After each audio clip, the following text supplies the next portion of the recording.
เต็มแล้วล่ะเต็มจำนวนแล้วผมก็เลยต้องตัดสินใจว่าเอาไงดีจะจะต่อด้วยหรือว่าจะหยุดก็อธิษฐานแล้วครับนะฮะ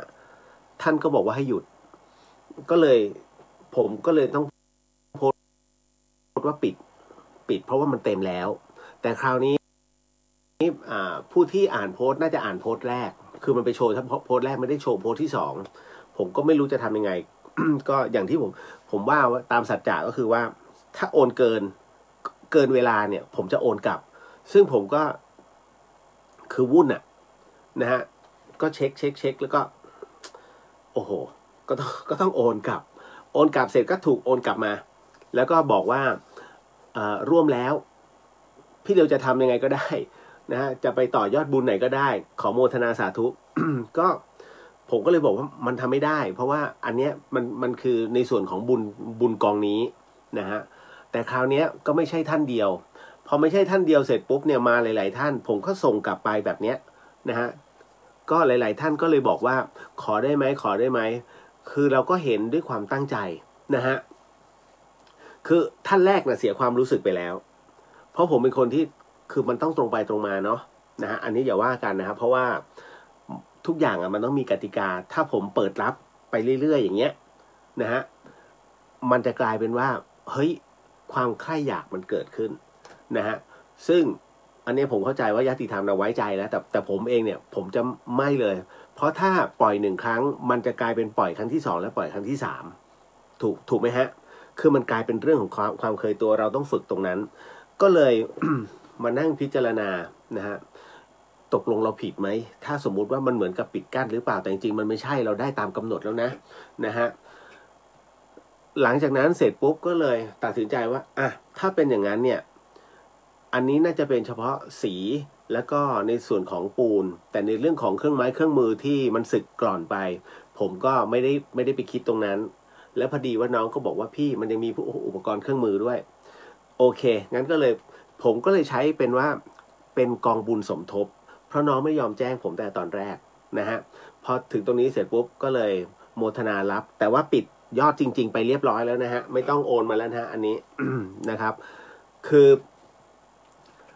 มันก็เลยทำให้เป็นเครื่องพิสูจน์นะหลายๆอย่างนะฮะแต่ทั้งนี้ทั้งนั้นเนี่ยผมเหมือนกับว่าต้องขอโทษท่านแรกเลยที่ผมโอนไปแล้วก็ได้พูดคุยกันนะอันนี้ก็เลย เหมือนกับว่าเป็นที่เรียบร้อยแล้วฮะก็ขอโอโหสิกันไปเพราะผมก็พูดด้วยเหตุผลนะฮะว่าตามนี้ส่วนหลายๆท่านที่เห็นในรายชื่อนั้นคือท่านได้อานิสงส์ กับที่หลายๆคนเนี่ยมีความตั้งใจแล้วมันก็เลยทำให้ผมได้รู้ว่าอันที่หนึ่งเนี่ยฮะผู้ที่มาร่วมบุญเนี่ยเขามีความตั้งใจจริงๆนะฮะอันเนี้ยมันก็ถามว่าผมผิดไหมผมจะอยู่ในกติกาแต่ผู้ที่ร่วมบุญนั้นเขาอยากทำบุญนะฮะอันนี้ก็ต้องโมทนาสาธุอันที่สองก็คือว่ากำลังใจของเขาเนี่ยเต็มเปี่ยมมากนะคือเต็มที่ฉันอยากจะทำเถอะพี่เลียวตรงเนี้ยแล้วแต่พี่เลียวเลยคือคำว่าไม่เกี่ยงเป็นเครื่องทดสอบเลยนะครับเป็นเครื่องทดสอบใจมากคือไม่ว่าจะเป็นพี่ๆเพื่อนๆชาวแพนด้าขอบตาดำหรือแม้กระทั่งน้องๆทางรายการเดอะเฮียนเองแล้วก็คุณผู้ฟังทางบ้านอีกหลายๆคนเพราะอุ้ยแม่อุ้ยเนี่ยฮะที่แจ้งความจำนงมาอันเนี้ยมันเป็นเครื่องวัดใจแล้วก็เวลาปะทะกันเนี่ยผมก็เป็นคนที่พูดตรงๆนะฮะแต่ท่านก็โมทนาสาธุกลับมามันก็เลยเป็นว่าโอ้โหอันนี้คือถือว่าเป็นการวัดใจมากๆไม่โกรธแต่ขอโมทนานะตรงนั้นด้วยความที่เป็นสุดจิตสุดใจยอมเลยฮะอันนี้คือต้องยอมในความดียอมในความตั้งใจแล้วก็ยอมอีกหลายๆเรื่องเลยที่เห็นแล้วนะฮะณตรงนั้นก็เลยน้อมรับทั้งหมดทั้งมวลแล้วก็ขออโหสิกับทุกท่านไปนะตอนนั้นนะฮะอันนี้ก็เลยแจ้งเอาไว้นะครับว่าตอนนี้ยอดทั้งหมดก็ตกประมาณ 20,000 กว่านะฮะแล้วก็ได้ทำการวันนี้เบิกไปเป็นที่เรียบร้อยบางส่วน12,000นะฮะเพื่อที่จะเอาให้กับเป็นค่าสลาก็คือช่างนะฮะแล้วก็รวมไปถึงในเรื่องของสีบางส่วนนะฮะแล้วก็เดี๋ยวยังก็คงจะมีอยู่ พอสมควรนะฮะแล้วถ้าอันไหนถ้าเป็นส่วนที่เหลือขออนุญาตจัดการทั้งหมดทั้งมวลให้เป็นค่าไฟนะฮะของธรรมสถานไปซะนะฮะอันนี้ต้องบอกไว้ก่อนนะครับเอาละฮะ ก็คือจริงๆมันจบตรงที่บอกบุญไปตอนแรกนะฮะณตรงนั้นมันก็เลยกลายเป็นกองบุญสมทบก็ทำตามเหตุปัจจัยนะฮะตามเหตุปัจจัยทั้งหมดทั้งมวลนี่แหละครับต่อมาเดี๋ยวคือจริงๆเนี่ยผมก็กล่าวว่าพอดีมันมีพระป่าของพระอาจารย์นะฮะผมก็เลยบอกว่าเดี๋ยวผมขอรอทีละสเต็ปพอสเต็ปนี้จบแล้ววันนี้เคลียร์เป็นที่เรียบร้อยก็ชี้แจงให้กับทุกท่านได้เป็นที่รับทราบกัน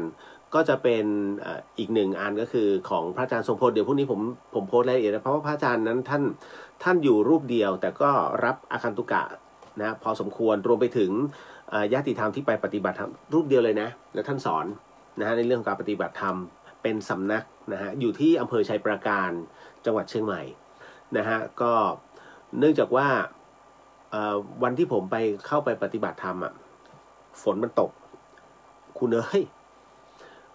ต้องใช้ถังอ่ะมาลองเพราะว่าช่างนะฮะชุดเก่าๆทำเอาไว้เนี่ยไม่ดีนะฮะก็เลยมองว่าถ้าจะต้องรอถึง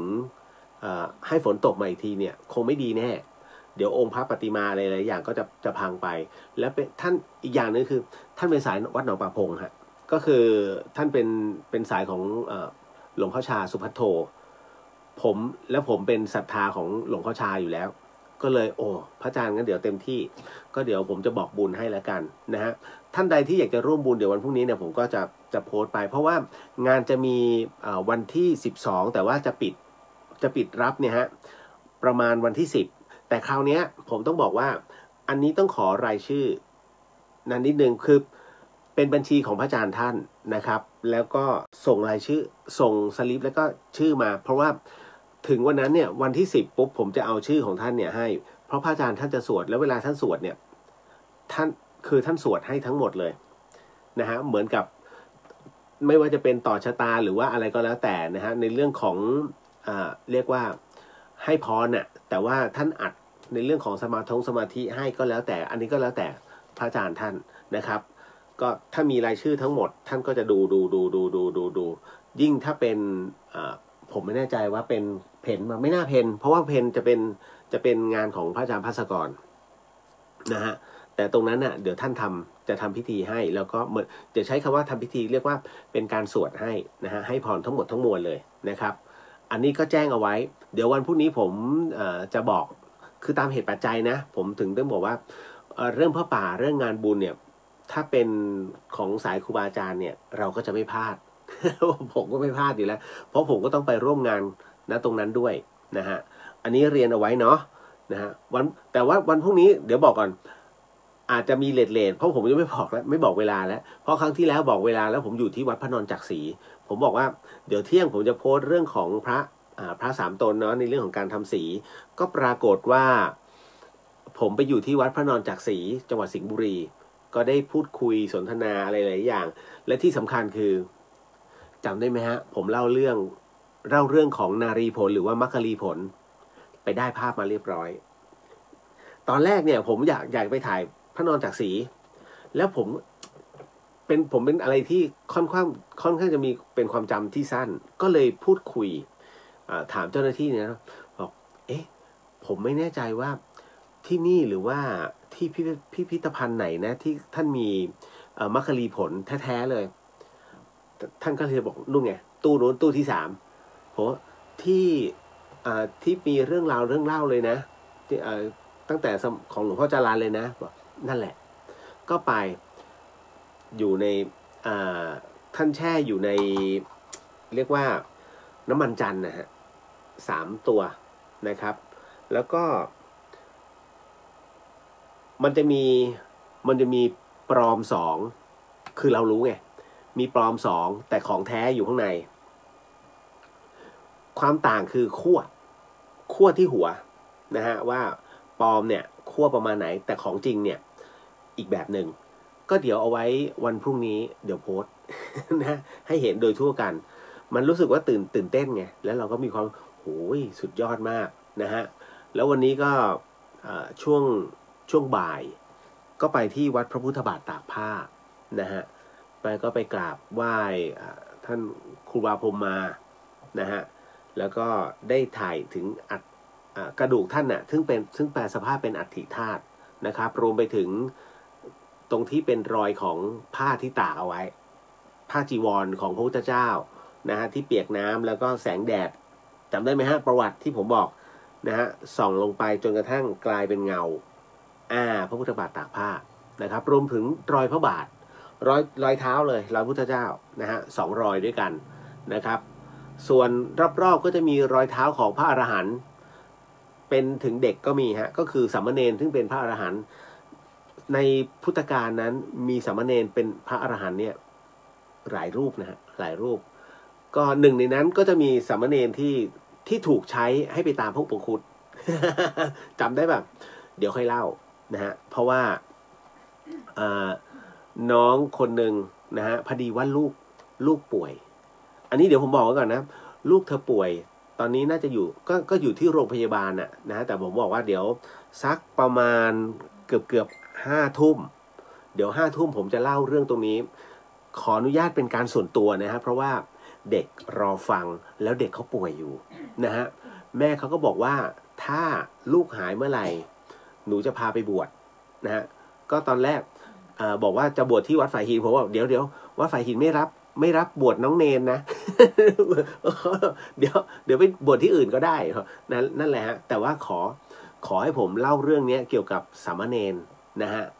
ให้ลูกเขาฟังหน่อยนะก็เดี๋ยวสักประมาณสักห้าทุ่มครึ่งหรอนะครับเดี๋ยวขอคุยกันอีกนิดหน่อยแล้วกันขอบพระคุณน้องวันมากฮะนะฮะน้องสาวนะฮะพอดีว่าอันนี้ต้องโมทนาสาธุเขาเพราะว่าน้องวันดูแลคุณพ่อด้วยคุณพ่อป่วยอยู่นะฮะเอาละฮะก็วันนี้บอกแล้วก็ในเรื่องของบุญสำหรับการบูรณะปฏิสังขรณ์รวมถึงการลงสีใหม่นะฮะพระประจำตัวของหลวงพี่ภัสกรภูริวัฒโนแล้วก็พระอาจารย์แม่ชีเพียงเดือนธนสารพิพิธนะครับก็พระ3 ตนอยู่ที่ใต้ลานโพของธรรมสถานนะฮะก็ขอโมทนาสาธุในบุญนี้กับทุกท่านด้วยแล้วกันนะฮะเอาละฮะเดี๋ยวพอเสร็จปุ๊บนะด้วยอานิสงส์หลายท่านอยากจะทราบเหลือเกินเรื่องอานิสงส์ใครที่เป็นโรคเกี่ยวกับโรคผิวหนังคุณทำเถอะจริงๆอันนี้ไม่ใช่ว่าเป็นการเหมือนกับว่าให้กำลังใจหรือว่าในส่วนของเฮ้ยแหมทำบุญแล้วมันต้องมีอะไรบ้างใช่ครับผมกำลังจะบอกว่าอันนี้คืออานิสงส์ซึ่งอานิสงส์ตรงนี้เหมือนกับการทาสีอุโบสถแต่อันนี้เป็นการทาสีพระพุทธรูปรวมถึงการบูรณะสังเกตไหมครับว่าพระที่ชำรุดเนี่ยนะฮะถ้าใครมีกรรมหนักเลยนะฮะไม่ว่าอะไรก็แล้วแต่ทำให้นู่นทำให้ติดขัดนะครับหรือว่ามีโรคเรียกว่าเป็นโรคเรื้อรังนะฮะรวมไปถึงอะไรอีกหลายๆโรคซึ่งมันหาสาเหตุไม่ได้คุณไปหาพระตามวัดหรือว่าใต้ต้นโพที่ชำรุดเลยคุณเอามาเขาเรียกว่าบูรณะปฏิสังขรณ์เองเอามาทำเองนะฮะปั้นดินน้ำมันก็ได้ฮะแล้วก็ทาสีทับใหม่ให้อย่างดีให้เป็นอย่างดีนะฮะแล้วก็ค่อยหรือว่าทาดินน้ำมันก่อนแล้วปูนพัตเตอร์ลงแต่งนิดนึงนะฮะให้ดูเป็นเนื้อเดียวกันเรียกซ่อมพระจากนั้นคุณก็สวดบทโพชฌงค์พระคปริต9 จบแล้วนำพระเนี่ยไปถวายวัดซะเหมือนเดิมเขาเรียกว่าการสร้างรูปคือรูปเมื่อเสียแล้วหมายถึงว่าตัวเราเมื่อเราเนี่ยเสียรูปไปแล้วนะฮะเราก็ต้องสร้างรูปขึ้นมาใหม่แต่รูปนั้นเนี่ยต้องยิ่งใหญ่แล้วจะต้องเหมือนกับว่าให้ยิ่งใหญ่ไปกว่าตัวเราเพราะรูปอย่างบางคนเป็นเท้าแสนปมเป็นยังไงตัวเป็นโรคผิวหนังไงเป็นตุ่มๆๆอันนั้นนะฮะอันนี้ผมต้องบอกว่าด้วยในอดีตชาตินั้นค่อนข้างจะเป็นผู้ที่มีกรรมหนักพอสมควรก็ถ้าอยากจะลดตัวกรรมตรงนี้ไปเป็นสลาคือไปเป็นช่างก็ได้ช่วยในเรื่องของการทาสีอุโบสถหรือว่าซ่อมพระ เนี่ยหรือว่าทำเนื้อองค์พระใหม่ทาสีองค์พระใหม่เกี่ยวกับพื้นผิวนะฮะอานิสงส์ตรงนี้แม้ในปัจจุบันชาตินั้นรักษาไม่หายแต่อนาคตผิวผ่องนะผมถึงได้บอกว่าอันนี้อย่าเพิ่งคาดหวังในชาตินี้นะฮะแต่ในที่สุดแล้วเนี่ยถ้าตัวบุญมันครบเขาเรียกถึงพร้อมด้วยกันชาตินี้ก็เห็นคนบางคนนั้นนะฮะจ้องที่จะทำเกี่ยวกับสีจ้องที่กับบูรณะพระใหม่นะฮะทั้งที่ไม่มีพอปัจจุบันด้วยอานิสงส์ในการส่งขึ้นมาเนี่ยไปทำสัญนะฮะก็ไปทำสัญญกรรมนั่นแหละแล้วก็ทำจนสวยจนหล่อเป็นแถวด้วยอานิสงส์ตรงนี้แหละนะฮะซึ่งมันทำทันในชาตินี้เพราะมีทุนไปทำนั่นแหละฮะไม่ใช่ว่ารวยไม่ใช่รวยเนี่ยมาจากต้นบุญแห่งต้นทุนของบุญที่เคยทำเอาไว้นะฮะอันนี้ก็เลยต้องบอกไว้เนาะนะแล้วคราวนี้ก็คือว่าด้วยอานิสงส์ตรงนี้สำหรับคนที่เป็นโรคอย่างสะเก็ดเงินเหมือนเพื่อนผมนะฮะทำตรงนี้เกี่ยวกับผิวนะฮะ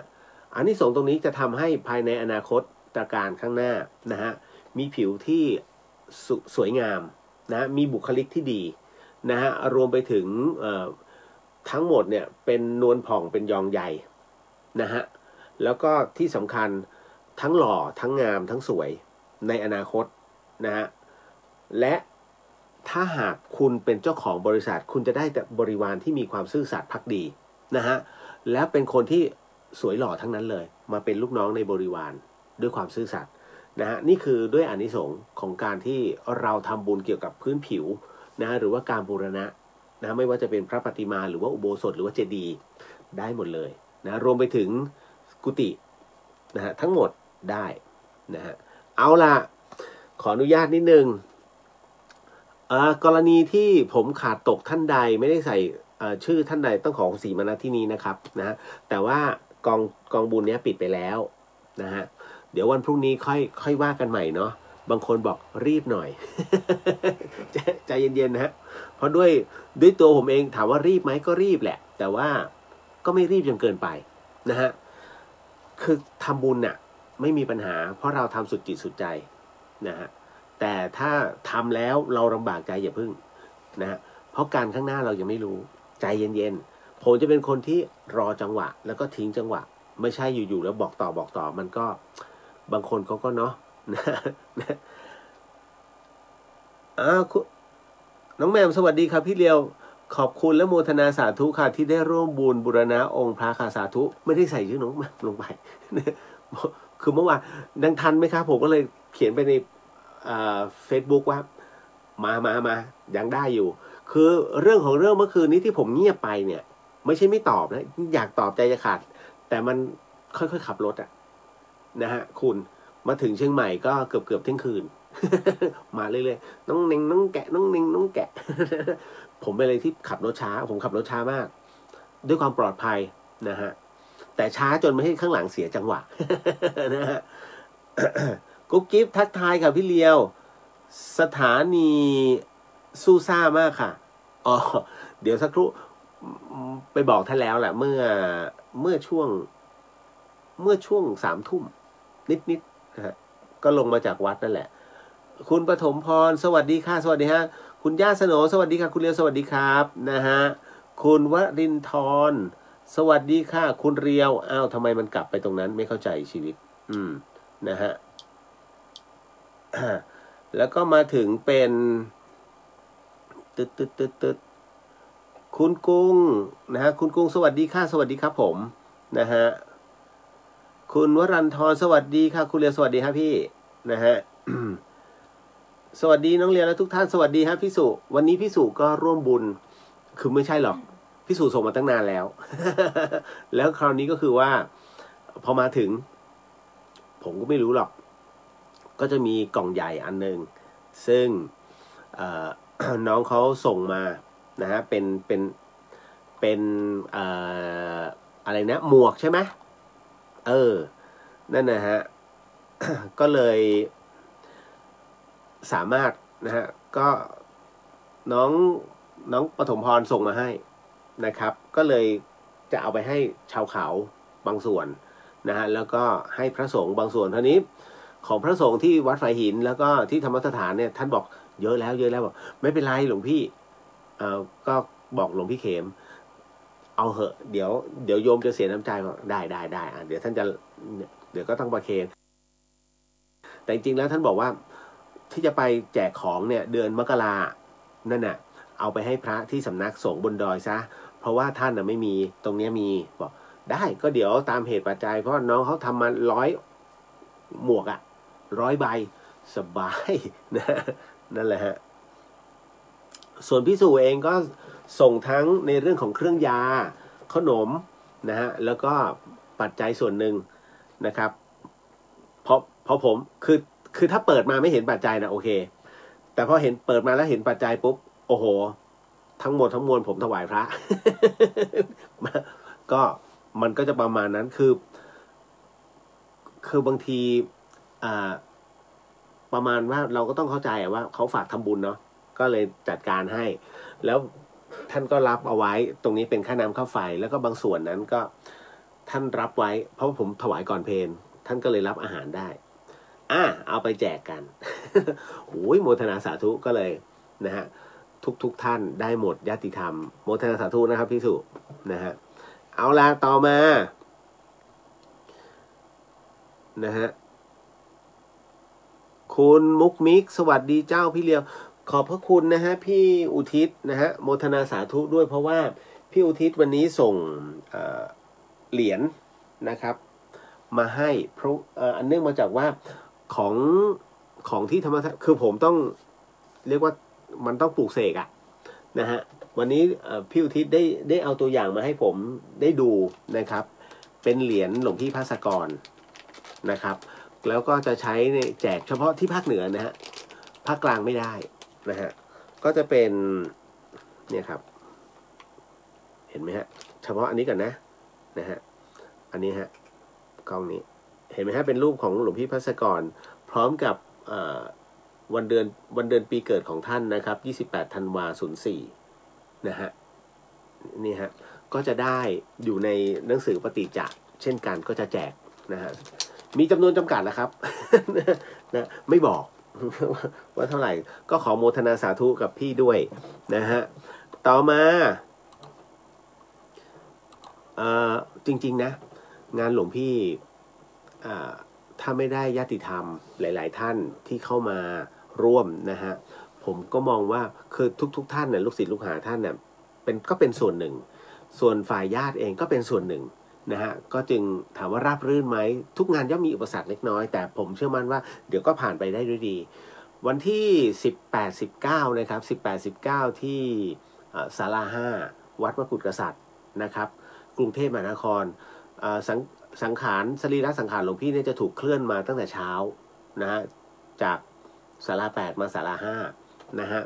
ก็ค่อนข้างจะกว้างหน่อยนะครับแล้วหลังจากนั้นช่วงเช้านะก็จะมีก็คือเหมือนก็จัดพื้นที่ให้มันดูเรียบร้อยสวยงามส่วนวันที่19นั้นนะครับ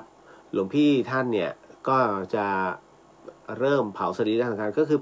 สรีระสังขารของท่านจะถูกนำขึ้นเมนเวลาประมาณบ่าย 2:30ถ้าผมจำไม่ผิดนะฮะบ่าย 2:30นะครับแล้วหลังจากนั้นส่วนอโหสิกรรมนั้นเป็นช่วงเพลนะฮะอันนี้บอกไว้ก่อนนะฮะเป็นช่วงเพลตอนที่พระท่านนะฮะฉันภัตตาหารเพลช่วงนั้นเองจะใช้เวลาช่วงนั้นในเรื่องของการทำพิธีอโหสิกรรมแล้วก็จะออนไลน์ด้วยจะพยายามให้ได้นะจะพยายามให้ได้ออนไลน์นะฮะก็เช็คสัญญาณของที่วัดมกุฎแล้วมันขึ้นเป็น 3G นะผมก็เช็คอยู่เดี๋ยวต้องดูก่อนถ้าเครื่องใดเป็น 4G แล้วมันแชร์ได้ก็ผมแชร์ทีเดียวนะฮะต่อมาคุณพองศรีกรานวงขอน้อมจิตร่วมอนุโมทนากับทุกท่านโอนปัจจัยทันค่ะวันนั้นเปิดอ่านเฟซคุณเรียวตั้งแต่ตอนเที่ยงจนถึงเย็น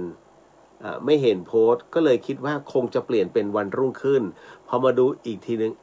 ปิดรับไปแล้วเสียดายบุญนี้มากๆเลยค่ะนะต้องขอโอ้โหสิครับพี่ นะคือ ผมก็ ตอนแรกก็ไม่มั่นใจไงเพราะว่าผมถือบอกไปปิดอีกที6 โมงเย็นของอีกวันถูกไหมแต่พอมาจริงอุ้ยตายแล้วเดี๋ยวมันจะเกินเลยปิดดีกว่าเพราะแป๊บเดียวเองฮะมันแป๊บเดียวจริงนะผมก็สุดยอดลูกศิษย์ลูกหาหลวงพี่บอกโอ้โหตึงเหมือนท่านรอแล้วอันนี้อาจจะเป็นความเข้าใจผมนะเหมือนท่านลุ้นน่ะและสนุกอ่ะเฮ้ยประมาณเนี้ยนะฮะก็มีก็ว้าลุ้นไม่ทัน ใช้คำนี้นะผมว่าขำอ่ะ ตายแล้วการเปิดบุญของเรากลายเป็นเรื่องสนุกสนานหรือว่าแต่หลายท่านจับจ้องไงแต่ก็ถือว่าคือถ้าเป็นเรื่องสนุกสนานแล้วคอยจับจ้องเนี่ยมันเต็มเปี่ยมนะคุณเพราะว่าจ้องแข่งอ่ะแล้วมันสนุกไงเพราะบุญแห่งความสนุกคุณถ้าทำด้วยเศร้าเฮ้ยไม่มั้งไม่ได้มันจะไม่ได้เลยแต่พอทำด้วยความสนุกตึ้งเข้าไปในสุดจิตสุดใจมันได้เต็มร้อยนะคุณนี่แหละมันก็เลยหรือว่าการนี้ก็ไม่รู้เนาะที่ท่านพยายามฝึกให้พวกเราเป็นแบบนั้นนะฮะต้องมีกติกานะฮะต่อมาคุณน็อตบอกว่าสวัสดีครับพี่เลียวสวัสดีครับผมนะคุณนุ้ยสวัสดีค่ะคุณเลียวสวัสดีครับนะคุณปริญญาสวัสดีครับพี่เลียวสวัสดีครับผมนะฮะพี่ตู่สวัสดีครับเรียวตอนนี้อยู่ระยองครับพี่ตู่ได้ยัง ตอนนี้กำลังลดราคาพี่ตู่ นะฮะคุณปอบอกสวัสดีครับพี่เลียวสวัสดีครับนะฮะแล้วก็มาคุณจันยาบอกว่าสวัสดีครับคุณเลียวสวัสดีครับผมคุณปอร่วมทำบุญไปนะครับแต่ไม่มากเลยไม่ได้ส่งชื่อครับไม่เป็นไรคืออย่างนี้อยากให้ส่งชื่อจริงๆจะ1 บาทจะ5 บาทไม่มีปัญหานะฮะมันคือสิ่งที่เราเต็มใจน้อมใจอย่าคิดว่าตัวเลขที่โชว์มันเป็นเรื่องน่าอายไม่ใช่คิดผิดแล้วครับบุญคืออยู่ตรงนี้นะฮะต่อให้50 สตางค์บาท50 สตางค์ไม่ต้องนะฮะเราได้แค่ตรงนี้ก็คือเท่านี้ฮะแต่เมื่อเราขอโมทนาสุดจิตสุดใจแล้วมันเต็มเปี่ยมนะฮะอย่างครั้งที่แล้วผมเปิดอย่าเกิน30 บาทอย่าเกิน3คุณเชื่อไหมแป๊บเดียวตุ๊ด50ได้ไหมไม่อยากได้ทอน ไม่ได้30คือ30 นะฮะก็จะประมาณนั้นนี่แหละนี่คือแบบเปิดแบบโอเพนแล้วไงนะไม่ต้องกลัวนะฮะครั้งหน้าทำเถอะนะฮะก็เรียกว่ายินดีครับอาจจะไปกองบุญอื่นเนี่ยแล้วถ้าทำน้อยไม่กล้าโพสต์ไม่ว่ากันแต่กองบุญเนี้ยน้อยแค่ไหนโพสต์เถอะครับส่งมานะฮะทุกอย่างเป็นเนื้อบุญหมดนะครับคุณจัญญาน้อมจิตโมทนากับทุกท่านค่ะโมทนาสาธุฮะ นะคุณธัญรัตน์สวัสดีค่ะอิ่มใจที่ได้ร่วมบุญค่ะโมทนาสาธุครับ คือจริงอย่างที่ผมว่ามันเหมือนกับว่าพอฟังตรงนี้เหมือนฝึกให้ทำบุญอย่างเด็กๆอ่ะนะฮะเนี่ยคุณนะหนูเจียดค่าขนมตัดหน้าค่าขนมตัวเอง5 บาทโอ้โหครูเนยแล้วเด็กอ่ะ10 ขวบอ่ะมันเป็นอะไรที่แบบคุณพ่อคุณแม่สอนดีมากนะเจียดเงินทำบุญสุดยอดผมก็เลยบอกว่าเนี่ยคุณแม่ดูไว้นะลูกคุณแม่อนาคตไกลมากนะฮะไม่ฟันธงว่าจะเป็นอะไรแต่รู้ว่า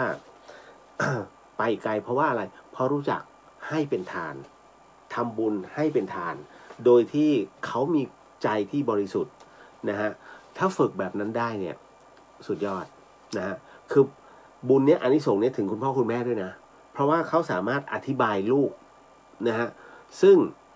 เราก็ไม่รู้หรอกว่าคนไหนติดเกมไม่ติดเกมมีความเชื่อไม่มีความเชื่อเราไม่รู้แต่เขาสามารถค่อยๆอธิบายจนลูกเข้าใจได้นี่แหละฮะเขาเรียกกำลังบุญเนี่ยเป็นเรียกบวก 1นั่นนะฮะต่อมานะฮะแม่หญิงแพรทองสวัสดีค่ะพี่เดียวสวัสดีครับผมนะฮะคุณสาวินีสวัสดีค่ะสวัสดีฮะคุณปอ ขอบคุณมากครับพี่เลียวพอพี่เลียวพูดรู้สึกปิติใจมากนะฮะโมทนาสาธุฮะ ไม่ต้องอายเชื่อนะฮะทำกับพี่อย่าอาย เพราะพี่ก็หน้าด้าน นะฮะโอ้ยไปเถอะเราสงสัยอะไรต้องถามผมเป็นคนอย่างเงี้ยครับถ้าใครคือถ้าท่านใดเพราะเปิดเวลาไปฟังธรรมเนี่ยฮะหรือว่าฟังการบรรยายของใครสักคนวิทยากรเนี่ยเขาบอกมีใครสงสัยอะไรถ้าสงสัยพวกผมยกมือเลย คุณอย่าไปแคร์คุณทำให้ข้างถ้าโฟกัสไปที่วิทยากรหรือว่าครูบาอาจารย์รูปนั้นคุณใช่ไหมคนรอบข้างของคุณจะเป็นอากาศทันทีมันจะกลายเป็นความว่างเหลือกับคุณกับท่านแค่นั้นเลย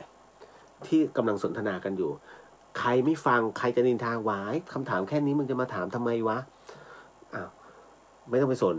นึกในใจกูไม่รู้กูถึงได้ถามไม่ได้ถามเล่นๆถามเอาความรู้ จบเพราะฉะนั้นไม่ต้องแคร์ฮะนะฮะผมถึงได้บอกว่าท่านใดสงสัยตรงไหนอะไรลงไว้ผมตอบได้ผมตอบไม่ได้เดี๋ยวมาตอบให้ทีหลังหลายท่านนะก็ประมาณหนึ่งนั่นแหละฮะนี่แหละเนี่ยเรียว เนี่ยเดอะเฮียนนะครับคุณกุ้งแพนด้าอยากได้เหรียญอาจารย์ค่ะทุกวันนี้มีแต่รูปเล็กๆของพระอาจารย์ค่ะ ดีแล้ว อันนี้ที่เฉพาะที่นี่นะฮะที่ธรรมสถานในวันที่28อันนี้แจกในวันที่28นะครับพร้อมกับจีวรของท่านนะฮะแล้วก็ส่วนที่กรุงเทพนั้นก็เป็นยันนะฮะเป็นยันพร้อมกับจีวรของท่านที่อยู่ภายในหนังสือปฏิจจสมุปบาท200ชุดเท่านั้นนะฮะหมดแล้วหมดเลย เอาไปจำกัดครับเพราะว่ารถผมบรรจุได้แค่นั้นผมต้องบรรทุกเดี๋ยวขากลับเนี่ยเดี๋ยวลงไปเนี่ยต้องเอาใส่ไป200เล่มนั่นแหละฮะเป็นกองบุญที่สนุกสนาน นะชอบมากหนูลุ้นมากพี่ เมื่อไหร่พี่เลียวจะบอกบุญเมื่อไหร่พี่เลียวจะเปิด หนูลุ้นมากนะไม่เป็นไรพรุ่งนี้ครับพรุ่งนี้ แต่พรุ่งนี้อย่างที่ผมบอกงานจะมี12แต่ขอปิดวันที่10อันนี้ขอปิดจริงๆคือถ้าดื้อมาเนี่ยมีตีนิดนึงฮะเพราะว่าผมต้องส่งชื่อทั้งหมดเนี่ยเพื่อให้ท่านสวดในวันที่11 1 วันเต็มๆฮะที่ท่านจะต้องสวดตามชื่อทั้งหมดของท่านที่ส่งมานั่นแหละจึงเป็นเหตุว่าต้องหยุดแค่วันที่10เพราะถ้าเกินไปกว่านั้นเนี่ยคุณไม่มีชื่อแล้วท่านจะไปสวดชื่อตรงไหนล่ะเพราะท่านต้องกางออกทั้งหมดแล้วก็สวดอัดเข้าไปนะฮะนั่นแหละไม่ว่าจะเป็นมหาโชคมหาลาภทุกบททุกอะไรท่านอัดให้หมดเพราะว่าเรากำลังช่วยท่านก่อตั้งเป็นสำนักปฏิบัติธรรมเราแค่ส่วนหนึ่งนะฮะเป็นส่วนหนึ่งนะครับไม่ได้วาดหวังเยอะแต่ว่าทั้งหมดทั้งมวลเนี่ยนี่คือสิ่งที่เริ่มต้นแล้วท่านสายหลวงพ่อชาวัดหนองประพงนะก็เต็มที่ เกตแล้วนะทั้งหมดทั้งมวล23.38เมื่อกี้ผมพูดต้นรายการนะฮะน้องเอมฟังอยู่ใช่ไหมฮะให้เวลาอีก20วินาทีนะฮะบอกลูกให้เตรียมพร้อมนะจ๊ะ อันนี้ส่วนตัวนะฮะอันนี้เป็นการเล่าส่วนตัวมากๆคุณฟังที่ฟังทาง FM 104.50 เมกะเฮิรตซ์นิดนึงนะครับเพราะว่าอันนี้พอดีว่ามีลูกของน้องที่เป็นแฟนรายการท่านหนึ่งป่วยอยู่นะลูกชายนะฮะแล้วเขาก็บอกว่าลูกอยากฟังในเรื่องเกี่ยวกับอิทธิปาฏิหาริย์ นะแล้วก็เหมือนกับเป็นเด็กนะที่มีเหมือนกับความเป็นพระอรหันต์ในตัวว่ามันมีไหมเพราะวันนี้ผมไปวัดพระบาทตากผ้าก็มีรอยเท้าซึ่งเป็นรอยเท้าเด็กนะฮะซึ่งเป็นพระอรหันต์เป็นที่เรียบร้อยบรรลุก็ทำก็ได้สมัยก่อนนั้นนะฮะอันเนื่องมาจากว่าลูกนั้นป่วยนะฮะผมก็ไม่รู้หรอกว่าหนักไม่หนักแต่ว่ารอฟังอยู่เพราะว่า อธิษฐานไว้หากหายขึ้นมาก็จะบวชเป็นสามเณรนะครับน่าจะครบ20 วิแล้วนะครับนะน้องเอมบอกลูกนะฮะคุณผู้ฟังไปด้วยในตัวแล้วกันถือว่าย้อนกลับมาคือเรื่องราวเนี่ยเป็นเรื่องที่ผมเล่าเกี่ยวกับพระอุปคุตมาแต่ไหนแต่ไรนะปกติผมจะเล่าในวันเพ็ญพุธหรือว่าเพ็งพุธนะฮะภาษาเหนือก็คือขึ้นมันขึ้น14 ค่ำย่างเข้า15 ค่ำขึ้น14 ค่ำเนี่ยวันอังคารแล้วกำลังเข้าสู่ขึ้น15 ค่ำของวันพุธนั่นนะเขาจึงเรียกว่าเพ็งพุธนะฮะเอาละครับ เรื่องของเรื่องก็คือว่าขออนุญาตแล้วกันเนาะไหนๆก็ไหนๆเพื่อเด็กคนหนึ่งแล้วกัน เอาโมทนาสาธุไปรับปากเจ้ากรรมนายเวรเขาสิ ใช่ไหม นะฮะว่าถ้าหายจะบวชเล่าให้ฟังครับเรื่องนี้นะครับเป็นเรื่องเกี่ยวกับฟังเป็นนิยายเนาะเป็นเล่าสู่กันฟังเป็นเรื่องราวนะครับในเรื่องของพระอุปคุตซึ่งพระอุปคุตนั้นเป็นใครพระอุปคุตนั้นจริงๆแล้วเนี่ยต้องบอกว่าท่านเรียกว่าเป็นหน่อเนื้อของกษัตริย์แล้วกันนะฮะซึ่งเป็นกษัตริย์ในสมัยราชวงศ์เนี่ยโบราณหลังจากที่องค์พระสัมมาสัมพุทธเจ้านั้นได้เสด็จนิพพานไปแล้วเนี่ยปรินิพพานไปแล้วเนี่ย500 ปีบางตำราบอกว่า300 ปีบางตำราบอกว่า500 ปีนะฮะซึ่งในตอนนั้นเองนะครับก็ต้องบอกว่าในช่วงนั้นเมื่อกำเนิดพระอุปคุตเกิดขึ้นนะฮะพระอุปคุตนั้นเรียกว่าใฝ่ที่จะรู้ในเรื่องของพระพุทธศาสนาเป็นอย่างแรงกล้าในที่สุดนะท่านก็เลยบวชตั้งแต่เด็กเลยนะฮะแล้วก็จากนั้นก็ศึกษาทั้งหมดทั้งมวลออกมาจนกระทั่งได้สำเร็จอภิญญาในเรื่องของทั้งญาณนะฮะแล้วก็ในเรื่องของเรียกว่าอภิญญาต่างๆทั้งหมดทั้งมวลนะฮะฝ่ายฤทธิ์ผู้ประคุณนี่ฤทธิ์เยอะนะฮะจนกระทั่งท่านก็เลยปลีกวิเวกแล้วไปที่เรียกว่าใจกลางทะเลใจกลางมหาสมุทรตรงนั้นเขาเรียกว่าสะดือทะเล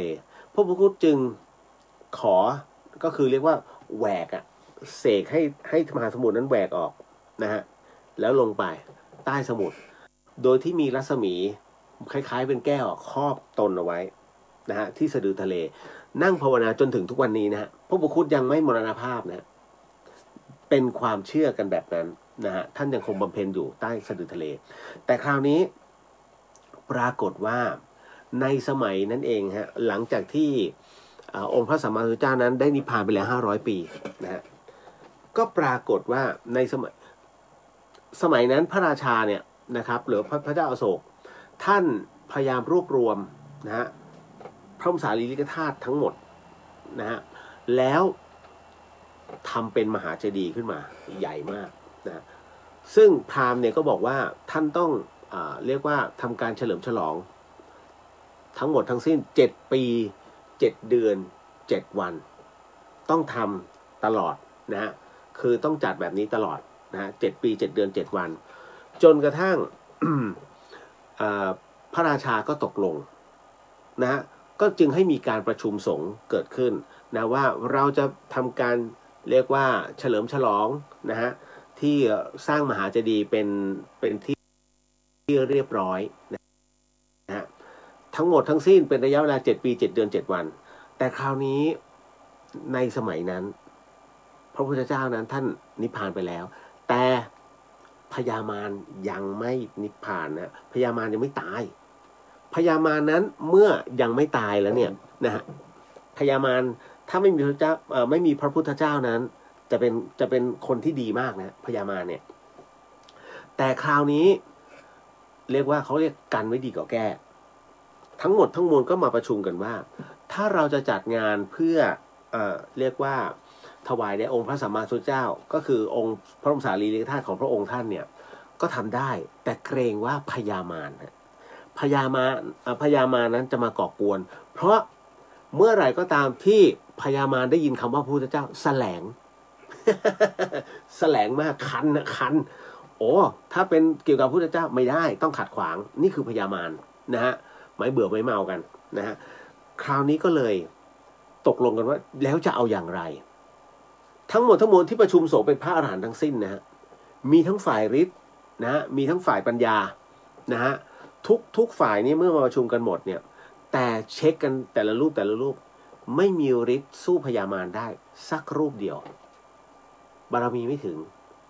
ปวดใจมากถ้าเฉลิมฉลองไปเนี่ยนะในเรื่องของเจดีย์เนี่ยรับรองพังแน่ๆพญามารมาพังแน่ๆงานจะไม่สำเร็จเสร็จสิ้นมันก็จะกลายเป็นเรื่องราวหรือว่าเป็นเรื่องที่ไม่ดีก็เลยประชุมกันว่าแล้วจะเอาอย่างไรปรากฏว่ามีพระรูปหนึ่งนำเสนอบอกว่ามีทางแก้แล้วพระเจ้าค่ะนะฮะมหาบพิตรท่านจำได้ไหมยังมีพระอีกหนึ่งรูปซึ่งมีฤทธิ์มากแต่ท่านอยู่ที่สะดือทะเลพระรูปนั้นนามว่าอุปคุตทุกคนอ๋อทันทีเลยใช่แล้วจะทำยังไงเพราะพระอุปคุตท่านเป็นพระอินดี้ไม่ฟังภาวนาอย่างเดียวไม่สนโลกจะเป็นยังไงไม่ให้เป็นไปตามเหตุปัจจัยก็เลยคิดวิธีว่าจะทำยังไงนิมนต์พระอุปคุตมาเพราะว่ามันหาเหตุให้พระอุปคุตมาไม่ได้หัวหน้าฝ่ายที่ประชุมสงฆ์ก็เลยบอกว่ามาได้ทุกครั้งที่เราประชุมสงฆ์กันเนี่ยพระอุปคุตไม่เคยมาเพราะพระอุปคุตมีความผิดนะเพราะทุกครั้งถ้าเรียกประชุมสงฆ์ต้องมานะฮะหาวิธีได้แล้วก็เลยเรียกหาสามเณรรูปหนึ่งบางตำราบอกว่าเป็นภิกษุรูปหนึ่งแต่บางตำราบอกเป็นสามเณรอายุ7 ขวบฮะเอ็มฟังไว้นะฮะเป็นสามเณรอายุแค่7 ขวบแต่สำเร็จบรรลุเป็นพระอรหันต์แล้วนะตอนนั้นก็เลยเรียกเนนนั้นมาปรากฏว่าเนนน้อยรูปนี้น่ารักแล้วมีฤทธิ์ด้วยเป็นฝ่ายฤทธิ์นะครับก็เลยถูกเรียกว่าถูกคณะสงฆ์เนี่ยมอบหมายให้เรียกว่าเอาสารเนี้ยนะฮะไปนิมนต์พระอุปคุตมานะฮะมาณที่นี่โทษฐานมีความผิดนะฮะต้องมานะโทษฐานมีความผิดที่ไม่ยอมเข้าร่วมประชุมสงฆ์นี่ฮะพอบอกว่าถ้ามีความผิดปุ๊บเนี่ยจะกระไรเสียไม่ได้พระสงฆ์ด้วยการท่านเคารพพระวินัยและเคารพในสมณศักดิ์สามเณรก็รับคำปรากฏว่าสามเณรนั้นนะฮะก็คิดวิธีว่าเราจะไปหาพระอุปคุตยังไงเพราะว่าต่อจากนี้ไปอีก7 วันต้องเริ่มแล้วต้องเริ่มงานพิธีแล้วนะฮะจะเดินไปมันก็ไม่น่าจะทันนะฮะจะห่อเหินเดินอากาศหรือจะหายตัวไปก็สุ่มเสี่ยงลองดูแล้วกันน้องเนรรูปนั้นที่เป็นพระอรหันต์ก็เลยหลับตาแล้วก็ไล่มนต์แฟบพอแฟบเสร็จปุ๊บปรากฏว่าแทนที่จะถึงพระอุปคุตไม่ถึงนะฮะถึงริมมหาสมุทรเลยฟึ้มวาบมาเลยฮะถึงริมมหาสมุทรจะพยายามหาพระอุปคุตนะฮะจะว่าไปอีกรอบหนึ่งจะหายตัวไปอีกรอบหนึ่งไม่ได้นะฮะก็ไปไม่ได้เหมือนติดบางอย่างนะฮะจะทำอย่างไรน้องเนนก็เลยใช้วิธีท่องพระคาถาแหวกทะเลฮะท่องพระคาถาแหวกทะเลมหาสมุทรจึงแยกออกค่อยๆแยกออกเป็นทางเดินเคยเห็นไหมหนังน้องเนนก็ค่อยๆเดินแล้วก็ค่อยวาบทีละนิดวาบมากไม่ได้เพราะน้องเนนฤทธิ์ไม่เท่าพระอุปคุตนะฮะการที่จะวาบไปหาพระผู้ใหญ่นั้นอยู่ๆวาบไม่ได้หรอกครับฤทธิ์ไม่ถึงนะฮะดังนั้นคือตัวฤทธิ์เองเนี่ยเขาเรียกตัวเนื้อบุญเนี่ยมันจะเป็นตัวชี้วัดเองน้องเนนจึงไปได้แค่ทีละนิดคือวาบนั่นแหละก็คือการหายตัวนะแต่มันเดี๋ยวโผล่ตรงนี้โอ้ทีละ10 เมตร20 เมตร10 เมตร20 เมตรเนี้ยนะไม่ถึงสักทีนะครับจนในที่สุดจึงไปถึงอาสมของพระอุปคุตนั่นก็คือสะดือทะเลเมื่อไปถึงตรงนั้นเสร็จปุ๊บนะฮะปรากฏว่าน้องเนนก็คุกเข่าแล้วกราบนะฮะพระอุปคุตก็เลยเรียกว่าปัดมนต์ออกฟึ้มจากที่เคยครอบเอาไว้คราวนี้ก็ครอบถึงน้องเนนด้วยไอ้ทะเลที่แหวกอยู่ก็ปิดก่อน นะฮะน้องเนรก็เลยยื่นสารตรงนี้ให้กับพระอุปคุตก็บอกว่าข้าแต่พระคุณเจ้าบัดนี้กระผมได้ถือเอาสารจากคณะสงฆ์มาให้ท่านเพื่อให้ท่านนั้นรีบไปประชุมอย่างเร่งด่วนอันเนื่องมาจากท่านมีความผิดที่ไม่เคยเข้าร่วมประชุมสงฆ์ น้องเนรรายงานพร้อมเลย แต่พระอุปคุตก็ยิ้มฮะท่านเมตตาเป็นพระที่เมตตาก็เลยบอกว่าเดี๋ยวจะไปเนรกลับไปก่อนแล้วกันนะฮะเราได้รับสารแล้วเดี๋ยวไปเสร็จปุ๊บน้องเนรก็เลยขออนุญาตลากลับแล้วก็ว่าไปทีนี้ปั๊บจนกระทั่งว่าไปถึงที่ประชุมสงฆ์ใช้เวลาก็ประมาณสักเกือบ1 ชั่วโมงกว่านะบินเร็วกับการบินไทยเยอะ น้องเนรก็ว่าไปฟุ้มไปถึงที่ประชุมปรากฏว่าพระอุปคุตอยู่ตรงนั้นประชุมกันไปได้พักหนึ่งแล้ว น้องเนรหงายท้องเลยตกใจมากไอ้ยะมาได้ยังไงพระองค์ พระอุปคุตนะฮะพระอุปคุตก็ยิ้มให้น้องเนรก็เลยถือว่าเสร็จหน้าที่น้องเนรตรงนั้นแล้วเห็นไหมน้องเอมนี่หน้าที่ของเนรมีแค่นี้ แล้วหลังจากนั้นเสร็จปุ๊บนะฮะพระอุปคุตก็เข้าประชุมในที่ประชุมก็เลยบอกโทษของการที่ไม่มาประชุมเพราะว่าเราจะมีการเฉลิมฉลองเนี่ยมหาเจดีย์ทั้งหมดเป็นเวลา7 ปี 7 เดือน 7 วันพระอุปคุตจะว่าไงพระอุปคุตก็เลยรับปากว่าจะเฝ้าให้นะดังนั้นจึงเป็นอันว่าตกลงนะฮะซึ่งวันนั้นตอนนั้นพระเจ้าอโศกไม่ได้เข้าด้วยนะฮะหลังจากนั้นนะความไปถึงพระเจ้าอโศกบอกว่าบัดนี้พระอุปคุตนั้นได้รับปากว่าจะเฝ้ามหาเจดีย์ให้จนเสร็จสิ้นวาระเป็นที่เรียบร้อยพระเจ้าอโศกดีใจมากพระราชาดีใจมากโอ้ยเหรอเราจะได้พระที่เก่งมากขนาดนั้นเนี่ยมาช่วยจริงๆเหรอดีใจมากเดี๋ยวทหารพรุ่งนี้เช้าเตรียมอาหารให้ดีเราจะใส่บาตรพระอุปคุตนี่พอถึงนะตรงนี้ฮะพระเจ้าอโศกไม่เคยเห็นนะพระราชาไม่เคยเห็นรูปร่างพระอุปคุตเลยปรากฏว่าตอนเช้านะฮะก็มีพระอุปคุตก็ออกบิณฑบาตตอนเช้านะฮะชาวบ้านก็รอใส่บาตรก็เลยถามอมาตย์ไหนรูปไหนพระอุปคุตไหนรูปไหนอมาตย์ก็ชี้นู่นไงรูปนั้นไงรูปงามๆหน่อยขาวๆเนี่ยนะฮะนั่นแหละพระองค์พระเจ้าอโศกก็ดูไม่เห็นเลยนะฮะไหนนะตัวเล็กๆอ่ะพระอุปคุตตกใจเฮ้อตัวแค่เนี้ย พระอุปคุตรูปร่างเล็ก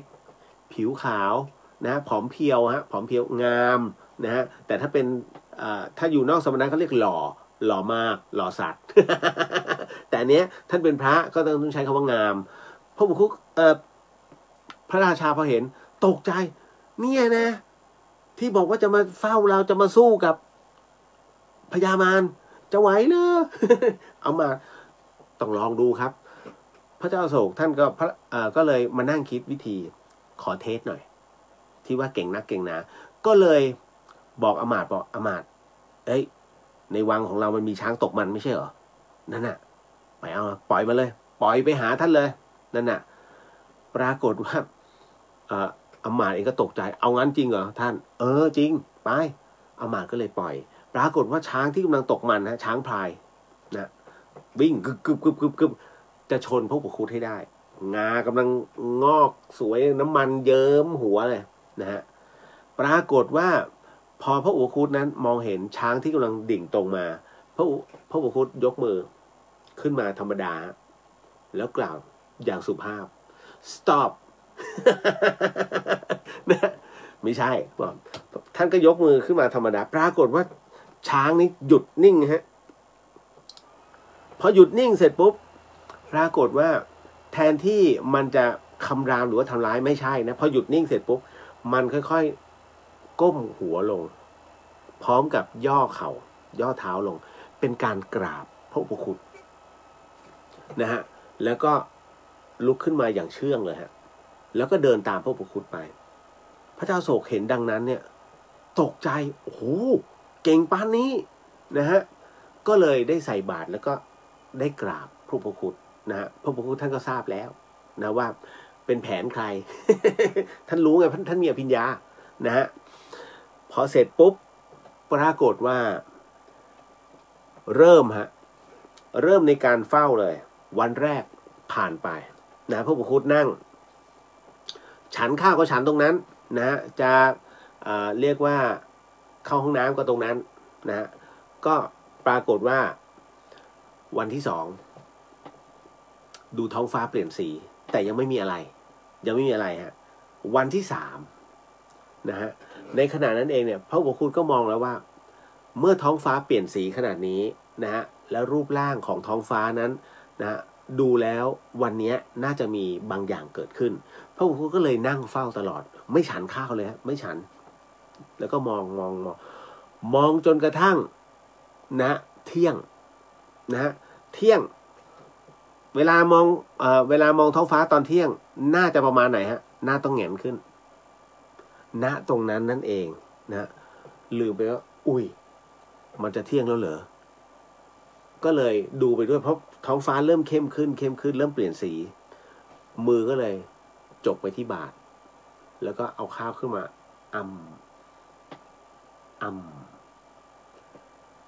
ตอนนี้ที่เราเห็นพระอุปคุฎปางจกบาตรเห็นไหมที่เขาปั้นกันน่ะเพราะฉะนั้นหน้าพระอุปคุฎจะอยู่ตรงไหนฮะหน้าตอนเที่ยงอ่ะตรงนี้เหรอไม่ใช่ต้องแหงนถูกไหมฮะนั่นแหละปางจกบาตรที่แท้จริงต้องแหงนแล้วก็นะเอามือเข้าไปในบาตรเพื่อหยิบข้าวขึ้นมาพอคราวนี้อันนี้บอกไปแล้วนะว่าเป็นปางจกบาตร พอคราวนี้เสร็จปุ๊บนะครับย้อนกลับนิดนึงผมข้ามตอนที่อยู่ในมหาสมุทรตึ้งพระอุปคุฎบำเพ็ญอยู่ตอนนี้นี่เองฮะคุณผู้ฟัง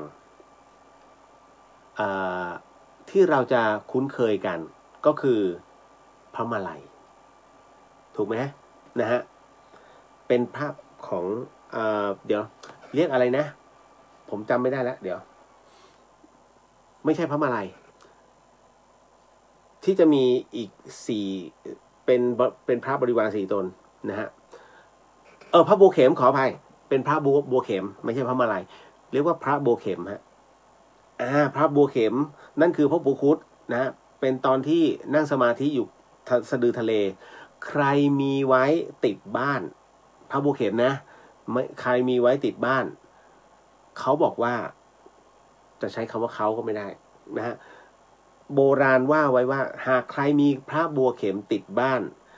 นหลังนั้นจะไม่ประสบปัญหาในเรื่องของอัคคีเขาเรียกไฟไหม้บ้านหรืออัคคีภัยจะไม่เจอต้องมีพระบัวเข็มนะฮะถ้าใครมีปางจกบาตรพระอุปคุฎเขาบอกว่าใครที่มีพระปางนี้ไว้บูชานะฮะรวมถึงพระสังฆจายนะ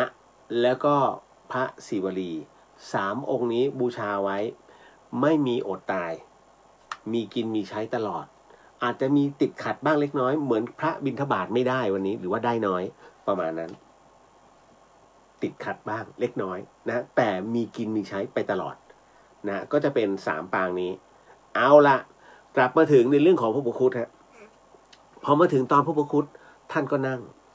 เฮ้ยฟ้าเปลี่ยนสีแล้วเมฆเปลี่ยนสีเว้ยต้องมีอะไรแน่เลยปรากฏว่ากำลังจะกินข้าวคำสุดท้ายมาแล้วฮะพญามารพระอุปคุฎเห็นเลยว่ามาเหนือเมฆมากนะฮะแต่คนอื่นเนี่ยที่ธรรมดาจะมองไม่เห็นนะแต่ท่านใช้ยานตึ้งขึ้นไปนะเห็นแล้วมาแล้วนะ คราวนี้ปรากฏว่าพญามารเนี่ยมองจากท้องฟ้าเห็นมหาเจดีย์นะฮะก็เลยเนรมิตนะฮะ ให้เป็นเรียกว่าเป็นประกายไฟนะฮะมหาไฟคือเรียกว่าไฟประไลกันน่ะไฟนรกเนี่ยเข้าไปจะเผาผลาญให้มหาเจดีย์นั้นน่ะได้ร้อนแล้วแตกแล้วพังทลายเมื่อปรากฏว่าพอไฟนั้นน่ะมันถาโถมยิงลงมาเหมือนมังกรไฟฮะเป็นไฟประไลกันยิงลงมาที่มหาเจดีย์ปรากฏว่าพระอุปคุฎนั่งอยู่ตรงนั้นโบกมือเล่นๆไฟนั้นย้อนกลับไปหาพญามารก็เฮ้ยมาไง ตกใจนะฮะมันแปลกๆคราวนี้เอาใหม่นะฮะก็เลยเสกนะฮะก็เลยเสกเรียกว่าปั้นนะฮะอากาศทั้งหมดทั้งมวลนั้นนะฮะให้เป็นเหมือนกับตัวเขาเรียกว่าตัวมังกรลงไปฟึบกะว่าจะต้องถล่มทลายให้ได้ ปรากฏว่าพระอุปคุตก็เลยเสกครุฑไปฟุบไปสู้ทึมเรียบร้อย เฮ้ยแพ้อีกแล้วยังไงกันเนี่ยเกิดอะไรขึ้นปรากฏว่าพญามารยิ่งเข้าใกล้ยิ่งเห็นพระรูปนี้คุ้นๆอ่ะอันนี้มันพระอุปคุตนี่หว่านะฮะก็เลยได้รบกันอยู่พักหนึ่งปรากฏว่าลบกันเท่าไหร่ก็แล้วแต่เนี่ยส่วนใหญ่พญามารจะเป็นฝ่ายรุกพระอุปคุตเป็นฝ่ายรับนะส่งอะไรมาพระอุปคุตแค่ปัดธรรมดานะฮะด้วยภาษาพระด้วยความเป็นพระไม่สู้อยู่แล้วแต่ใช้วิธีการปัดป้องปัดพญามารเริ่มรู้สึกว่าเหนื่อยล้าคราวนี้เป็นทีพระอุปคุตบ้างนะพระอุปคุตก็เลยจัดการซะเนรมิตนะฮะหัวหมาเป็นหัวหมาเน่านะฮะพระอุปคุตนั้นเนรมิตหัวหมาเน่าขึ้นมาแล้วตัวเองก็หายวาบฟุ้งขึ้นไปอยู่หลังพญามารนะฮะแล้วก็ใช้นะฮะเอาหัวหมาเน่าเนี่ยคล้องคอนะเอาไว้คือผูกด้วยเชือกที่อธิษฐานโดยพระอุปคุตเองนะฮะคล้องคอไว้เสร็จปุ๊บก็กลับมานั่งมาเน่าเหม็นมากพระพุทธพญามารพยายามจะแกะหายตัววาบหัวหมายังตามอยู่นะฮะจนแบบไปสุดล่าฟ้าเขียวก็ยังเหม็นอยู่ไปหาเทวดาโอ้พญามารเราช่วยท่านไม่ได้จริงๆฤทธิ์เราไม่ถึงพระอุปคุตเสร็จปุ๊บไปหาพระอินทร์ตึ้งพญามารบอกพระอินทร์ช่วยเราหน่อยพระอินทร์ก็บอกว่าอ่ะได้ช่วยแต่ว่าทำไมมันไม่ออกท่านไปโดนอะไรมาพระอุปคุตสิเนี่ยทำเราขนาดเนี้ยพระอินทร์ก็เลยบอกว่าโอ้ต้องให้พระอุปคุตช่วยแล้วล่ะเราเองก็เอาไม่ออกนะฮะพญามารไปหมดสวรรค์ทุกชั้นเลยนะฮะให้ช่วยให้เราทวยเทพเทวดายันชั้นพรหมช่วยไม่ออกฮะนะฮะทั้งหมดทั้งมวลให้คำตอบเดียวกันเลยไปหาพระอุปคุตเท่านั้นจนกระทั่งพญามารเนี่ยท้อใจนะฮะก็เลยดิ่งตรงมานะฮะลงมาหาพระอุปคุตนะแล้วก็บอกพระอุปคุตเจ้านี่หน่อเนื้อเจ้าคือหน่อเนื้อของพระพุทธเจ้าอาจารย์เจ้ายังไม่กล้าทำกับเราขนาดนี้ฉะไหนเลยเจ้าเป็นแค่หน่อเนื้อเป็นศิษย์ตัวขนาดนี้เจ้าจึงกล้าทำกับข้าได้เยี่ยงนี้โอ้นะฮะพยายามคือนั่นคือพญามารกำลังบอกแล้วว่าแม้แต่พระพุทธเจ้าเองเนี่ยยังไม่กล้าทำกับเขาอย่างนั้นเลยนะฮะแต่ว่าพระอุปคุตเนี่ยเป็นใครทำไมจึงกล้าที่จะทำเอาหัวหมาเน่าเนี่ยมาคล้องคอนะท่านขนาดนั้นนะท่านเหม็นรู้ไหมกูเหม็นนะพระอุปคุตท่านก็เลยบอกว่าพญามารถ้าท่านรับปากว่าท่านจะไม่ทำลายหรือว่าท่านจะไม่มาก่อกวนในงานสมโภชองค์มหาเจดีย์อันนี้ตลอดระยะเวลา7 ปี7 เดือน7 วันทั้งหมดทั้งมวลที่เขามีการฉลองกันเราจะคลายให้พญามารนั้นก็กลัวเสียฟอร์มคิดแล้วคิดอีกเอาไงดีวะรับปากก็ได้นะฮะงั้นก็แก้เราออกแก้เอาหัวหมาออกแล้วเดี๋ยวเราจะรับปากว่าเราจะไม่ทำอะไรอันตรายหรือว่าทำให้งานมหาเจดีย์นั้นล่มพระพุทธเจ้าก็เลยบอกว่าเราเชื่อในสัจจะของท่านเพราะท่านนั้นคือผู้ที่พระพุทธเจ้าได้ทำนายเอาไว้แล้วพญามารนั้นพอได้ยินคำว่าเชื่อใจและพุทธทำนายนี่เลยฮะพญามารก็เลยรู้สึกว่าเราใช้เล่ห์ไม่ได้แล้วนั่นแหละฮะพญามารก็เลยแบบเราไม่ใช้เล่ห์เรารับปากแล้วก็คือรับปากพระพุทธเจ้าบอกว่าในเมื่อพญามารขอแบบนั้นมาเราก็อยากจะขอพญามาร1 ข้อพญามารก็บอก1 ข้อขออะไรถ้าขอได้เราทำให้ได้เราจะให้พระอุปคุตก็เลยขออย่างนี้ครับเรานั้นเกิดไม่ทันพระอาจารย์ก็คือองค์พระสัมมาสัมพุทธเจ้าแต่ท่านนั้นได้อยู่กับพระอาจารย์ของเราก็คือองค์พระสัมมาสัมพุทธเจ้านั่นเองเราเองนั้นอยากจะได้ยนต์โฉมได้เจอองค์พระสัมมาสัมพุทธเจ้านะซึ่งเป็นพระอาจารย์ใหญ่ของเราสักครั้งหนึ่งนะจะได้ไหมขอให้พญามารได้จำแรงให้เป็นพระพุทธเจ้าสักครั้งหนึ่งจะได้ไหมพญามารว่าโอ้ยสิวได้ไม่มีปัญหาเรารับปากแต่ ในเมื่อท่านขอเราขอบ้างพระอุปคุตก็บอกได้ถ้าเราทำให้ได้เราจะทำพญามารก็เลยบอกว่าถ้าครั้นเมื่อเราจำแรงเป็นพระพุทธเจ้าแล้วเราขอให้ท่านนั้นอย่ากล้มกราบเราพระอุปคุตท่านก็รับปากนะฮะว่าเรารับปากเพราะอะไรรู้ไหมคุณผู้ฟังก็เพราะว่าเหตุเพราะบุญของพระอุปคุตฮะพญามารเป็นใครพญามารเป็นผู้มีฤทธิ์นะฮะแต่เรื่องของการทำบุญหรือว่าอะไรก็ตามนั้นตรงนั้นเนี่ยพญามารหมดไปแล้วนะฮะหมดในส่วนตรงนั้นไปแล้วนะครับแต่พระอุปคุตนั้นยังคงทำบารมีได้อยู่เนื่องจากเป็นมนุษย์นะฮะและเป็นมนุษย์ที่มีฤทธิ์มีฌานดังนั้นบุญแห่งกุศลตรงนี้ท่านจึงมากกว่าหลายเท่านะฮะเห็นไหมเห็นอะไรอย่างหนึ่งไหมการทำบุญทานศีลปัญญาหรือว่าทานศีลภาวนานี่แหละฮะนะมันก่อให้เกิดอะไรหลายๆอย่างขึ้นพระพุทธคุณคือตัวอย่าง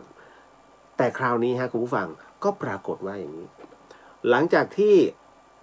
พระพุทธคุณนั้นรับปากแล้วว่าจะไม่ก้มกราบพญามารก็เลยบอกตอนนี้สนธิสัญญาเราเป็นอันถูกต้องเอาออกหน่อยสิ พระอุคุตเอาออกหน่อยสิหัวหมาเราเหม็นมาก พระอุคุตก็เลยเสกฮะสรุปแล้วพระอุคุตก็เลยร่ายมนต์ทำให้สายสร้อยที่มีหัวหมาเน่านั้นหลุดออกแล้วหายวับไปกับอากาศฟิมแน่นอนหลังจากนั้นพญามารก็ต้องรักษาสัจจะพญามารก็เลยบอกว่าในเมื่อท่านรักษาสัจจะเราก็จะรักษาสัจจะบัดนี้เราจะทำตามข้อตกลงที่ท่านขอเราไว้นะฮะพอถึงตรงนั้นเสร็จปุ๊บดูให้ดีนะเราจะทำให้ท่านดูแค่ครั้งเดียวแล้วเราก็จะไปแล้วปรากฏว่าพญามารก็เลยดูให้ดี one two three ฟังพอนับ1 ถึง 3พญามารก็จำแรงร่างทั้งหมดเป็นพระพุทธเจ้าพระอุปคุตเห็นดังนั้นเสร็จปุ๊บเนี่ยท่านก็เลยยกมือแล้วก้มกราบ3 ครั้ง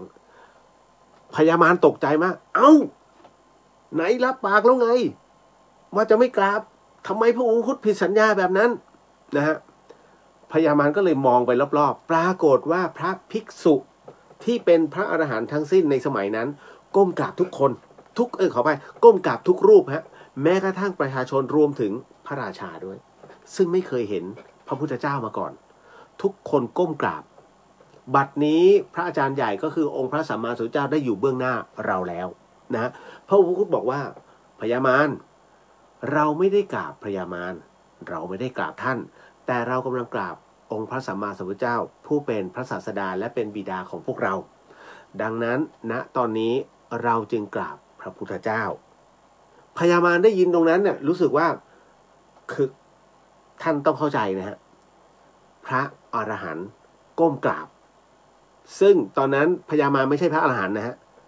ะแค่เป็นผู้ที่ถูกทำนายนะฮะพญามารจะเป็นเป็นพระปัจเจกพุทธเจ้านะฮะแต่นั่นคืออนาคตการแต่คราวนี้ก็คือว่าพระอรหันต์ทั้งหมดเนี่ยที่อยู่ณตรงนั้นก้มกราบพระอรหันต์นะคุณคือเป็นผู้ที่หมดแล้วซึ่งกิเลสทุกอย่างนะฮะแต่ก้มกราบลงไปตรงนี้พญามารเป็นใครจะไม่สะดุ้งพญามารจึงสะดุ้งเสร็จปุ๊บบอกโอ้ตายแต่ละรูปนะฮะแล้วพญามารนั้นจำแรงอยู่ชั่วขณะหนึ่งก็กลับมาเป็นร่างเดิมครับเป็นพญามารไม่ไหวแล้วพระพวกนี้ดื้อเหลือเกินเราไปดีกว่าฟุ้ม หายไปอากาศนะฮะดังนั้นการสมโภช7 ปี7 เดือน7 วันจึงเป็นไปตามที่พญามารรับปากฮะงานสมโภชจึงสำเร็จเสร็จสิ้นไปได้ดีส่วนองค์พระอุปคุตนั้นนะฮะก็ขอลาเพราะหมดหน้าที่นะตรงนี้นะก็ขอลากลับไปบำเพ็ญตามเดิมฮะที่ใจกลางของสะดือทะเลเหมือนเดิมก็กลับไปคราวนี้เหตุการณ์อยู่นี้น้องเอมนะฮะด้วยนะตอนนี้ด้วยเดชะพละของท่านนะฮะอย่างที่บอกฮะใครมีพระอุปคุตไม่อดตายพระอุปคุตนั้นนะท่านมีทั้งหมดเลย นะฮะด้วยตบะเดชะภระทั้งหมดของท่านเนี่ยนะฮะท่านก็เลยบอกว่าทุก15 ค่ำในคืนวันเพ็ญ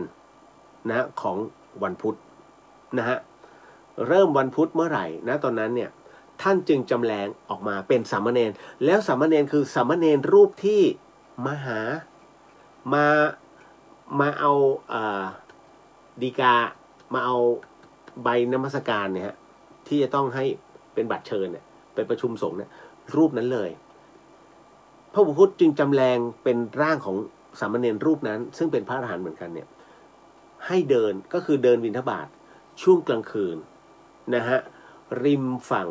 มหาสมุทรนะฮะตรงไหนก็ตามที่เป็นฝั่งน้ำถ้าใครเจอพระพุทธถือว่าคนแรกที่ใส่บาตรพระพุทธร่ำรวยทันตาเห็นนี่นั่นคือเรื่องราวทั้งหมดทั้งมวลนะฮะว่าทำไมจึงเกิดในเรื่องของการใส่บาตรเที่ยงคืนหรือว่าเพนพุธหรือว่าเปงพุธนะฮะด้วยเหตุนี้นั่นเองนะตอนแรกก็เป็นการโจทย์ขานว่าทำไมจึงเป็นสามเณรถึงต้องมาบิณฑบาตตอนคืนเพราะว่ามีศีลข้อวิการและโภชนาแต่จริงๆแล้วด้วยวัตถุประสงค์ของพระพุทธคือพระพุทธนั้นต้องการสร้างความแปลกสร้างความสงสัยเกิดขึ้นนะฮะแล้วจากนั้นเนี่ยนะฮะเมื่อคือจริงเนี่ยสามเณรนะถามว่าเป็นโดยปกติทั่วไปเนี่ยนะฮะท่านก็คือเด็กคนหนึ่งเนี่ยซึ่งเป็นทำให้หลายๆคนเนี่ยมีข้อสงสัยเกิดขึ้นนะฮะแล้วก็จะเป็นข้อธรรมที่ถามกันต่อไปคือพอทุกคนสงสัยก็จะเข้าไปหาใครคงไม่หาพระพุทธหรอกอยู่สะดือทะเลหาวัดหาคำตอบจากพระต่างๆซึ่งพระท่านก็จะรับรู้อยู่เรื่อยๆเป็นการเรียก เรียกคนเข้าวัดนั่นเองนะฮะเรื่องราวก็จบตรงนี้น้องเอมนะฮะเป็นไงนะฮะเพลินใช่ไหม บอกลูกซะนะขอให้หายไวๆนะจ๊ะลูกเอ้ยเอาล่ะอันนี้ส่วนตัวนิดหนึ่งนะฮะจบไปแล้วการเล่าเรื่องนะเกี่ยวกับเป็งพุทธพระอุปคุตนะฮะคุณน้องสวัสดีค่ะคุณเรียวครอบครัวแพนด้าแล้วก็ญาติธรรมทุกท่านค่ะนะฮะคุณนัทบอกว่าสวัสดีค่ะคุณเรียวแล้วก็ชาวเดอะเฮียนโมทนาสาธุครับนะพี่สุวรรณยาสวัสดีค่ะสวัสดีครับพี่คุณชาลิตาสวัสดีค่ะเยอรมันชัดเจนมากค่ะ สาธุครับนะฮะต่อมาแม่บอกว่ามันพะยะค่ะ นะผมมีฮาแอบมีฮา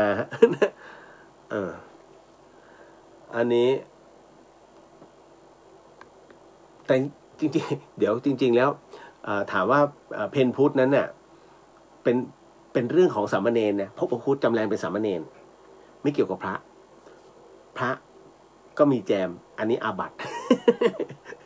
อันนี้เป็นเรื่องอาบัติเพราะฉะนั้นองค์สมเด็จพระสังฆราชรูปที่แล้วฮะท่านจึงมีลิขิตมาว่าห้ามจัดประเพณีเพนพุทธเพราะว่าผิดในเรื่องของพระวินัยก็แน่นอนพระ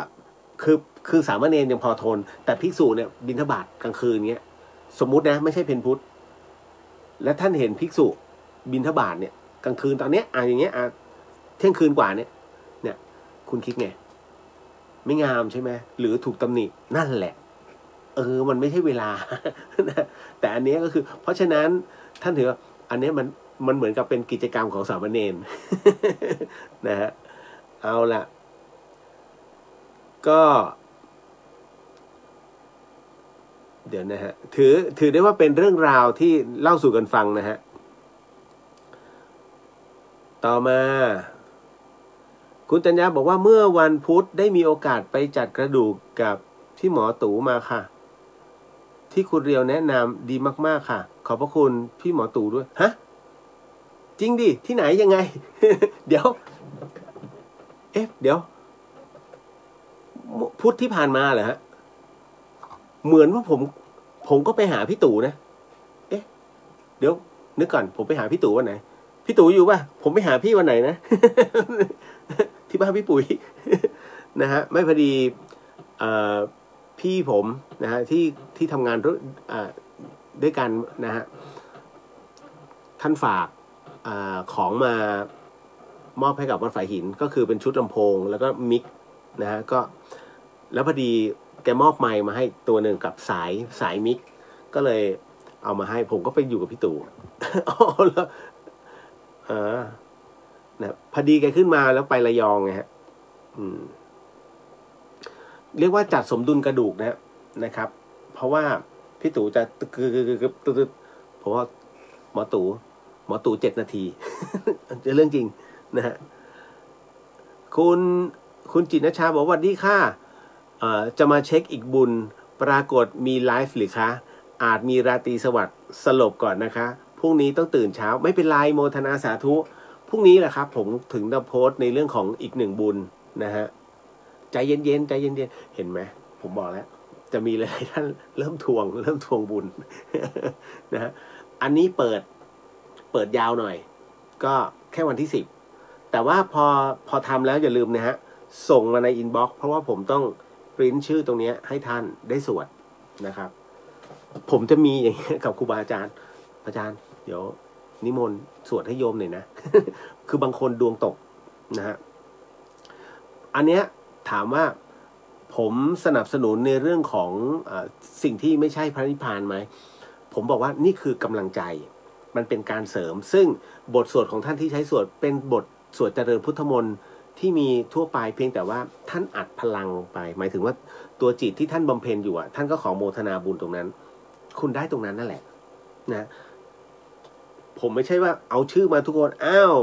ทำเสน่ห์ ไม่ใช่ผมไม่ใช่สายนั้นนะอันนี้สายบุญนะฮะผมไม่อยากติดกรรม นะฮะอันนี้เลยบอกไว้อันนี้บอกไว้ก่อนนะฮะเดี๋ยววันพรุ่งนี้จัดให้นะฮะคุณจินทร์บอกขาดพระบัวเข็มค่ะมีพระอุปคุตพระศิวลีพระสังฆจายนะเป็นหินออโลสคอสเป็นหินแห่งความเมตตาองค์เล็กๆน่ารักไว้ที่หัวนอนนะฮะเพราะชอบดูพระพักตร์ท่านร่าเริงใจดีดูแล้วดีที่ใจยิ่งเคยได้ทราบประวัติท่านที่นรมิตกายให้ไม่ไปเทียบกับวรกายพระพุทธองค์นะยิ่งเคารพนับถือท่านสุดหัวใจเลยค่ะโอ้โมทนาสาธุฮะพระบัวเข็มนี่จริงๆจะมีผมไม่แน่ใจว่าจะมีเหมือนกับเป็นสามเณรนะเป็นบริวาร5 หรือ 4ผมจำไม่ได้นะฮะแต่พระบัวเข็มจะต้องมีเหมือนเป็นจุดเป็นเข็มปักด้วยนะนะบางที่ไม่ใช่นะ นะ คุณจินชาบอกมีคิดในใจเหมือนกัน อันนี้คุยกันเองใช่ไหมฮะ เอาละก็ต่อมาสาธุบอกว่าสวัสดีค่ะคุณเดียวสวัสดีครับนะฮะกุ๊กกิ๊บบอกว่าหมอท่านเปิดคลินิกอยู่ที่ไหนบ้างครับพอดีหลังค่อมค่ะจริงๆพี่ตู่ถามผมมาว่าที่เชียงใหม่มีคนไข้ไหมนะฮะท่านจะมาวันที่10วันที่11ให้ผมบอกว่าอย่าพึ่งพี่เพราะว่าคลัสเตอร์มันแรงที่เชียงใหม่จริงๆฮะคลัสเตอร์ที่เชียงใหม่โควิดยังแรงอยู่นะฮะดังนั้นประมาทไม่ได้เลยก็เลยยังไม่แนะนำให้พี่ตู่ขึ้นมาพี่ตู่ก็มีคลินิกอยู่ที่นครศรีธรรมราชแล้วก็แต่บังเอิญว่าเป็นเหมือนทิ้งไว้ให้นกพิราบไข่หรือขี้แกไม่เคยได้อยู่เพราะว่าไม่ว่าจะเป็นโรงพยาบาลนครหรือว่าโรงพยาบาลแถวภาคใต้เกือบทั้งหมดน่ะถ้ามีคนไข้เกี่ยวกับกระดูกแล้วมันไม่สามารถเขาจะตามแกแล้วก็อันนี้ไปที่ระยองพวกสมาคมว่ายน้ำนะฮะเดี๋ยวมีจันทบุรีเดี๋ยวมีอีสานเมืองเหนือเนี่ยมีที่ธรรมสถานที่เดียวที่เปิดสาขาให้ แกตะเวนไปทั่วเลยตอนนี้นะฮะแต่คราวนี้ใครที่มามันจะมีข้อแม้ก็คือว่าต้องทำ ATK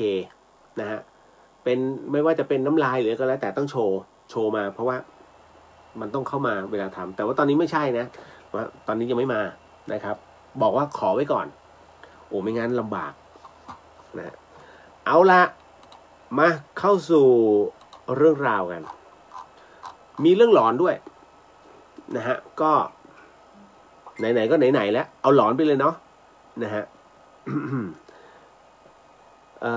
เดี๋ยวนะคำถามนี้ฮะทำไมคนทำกรรมชั่วผลกรรมไม่เห็นตามทันมันสักทีครับพี่เลียว บางคนชั่วขนาด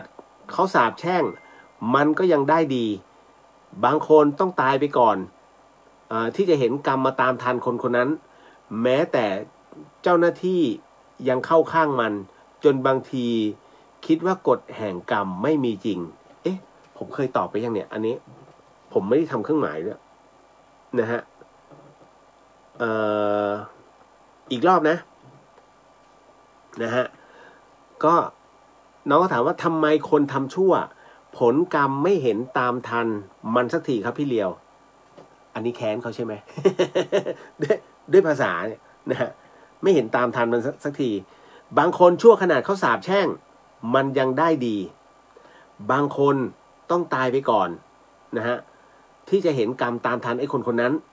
นะแม้แต่เจ้าหน้าที่ก็ยังเข้าข้างมันจนบางทีคิดว่ากฎแห่งกรรมไม่มีจริงอย่าคิดอย่างนั้นฮะกฎแห่งกรรมยุติธรรมเสมอของฟรีไม่มีในโลก3อย่าง2อย่างนี้ฮะแน่นอนอีกอันหนึ่งนะฮะ เพราะโง่จึงยึดเพราะยึดจึงอยากเพราะอยากจึงทุกข์คำของหลวงพี่ภัสกรนะฮะพระอาจารย์ภัสกรภูริวัฒโนนะฮะเพราะโง่จึงยึดไงยึดมันไว้โง่ตั้งนานยึดเอาไว้นะฮะเพราะยึดจึงอยากอยากไงนะฮะมันเกิดจากอารมณ์ที่เรายึดเอาไว้ทำไมจึงยึดเพราะเราอยากจะยึดไอ้อยากเนี่ยมันเลยทุกข์นะพอมีแล้วเสร็จปุ๊บกูไม่น่าเลย นั่นแหละเนี่ยฮะทั้งหมดทั้งมวลคำที่หลวงพี่ภัสกรท่านพูดเอาไว้ทั้งหมดเนี่ย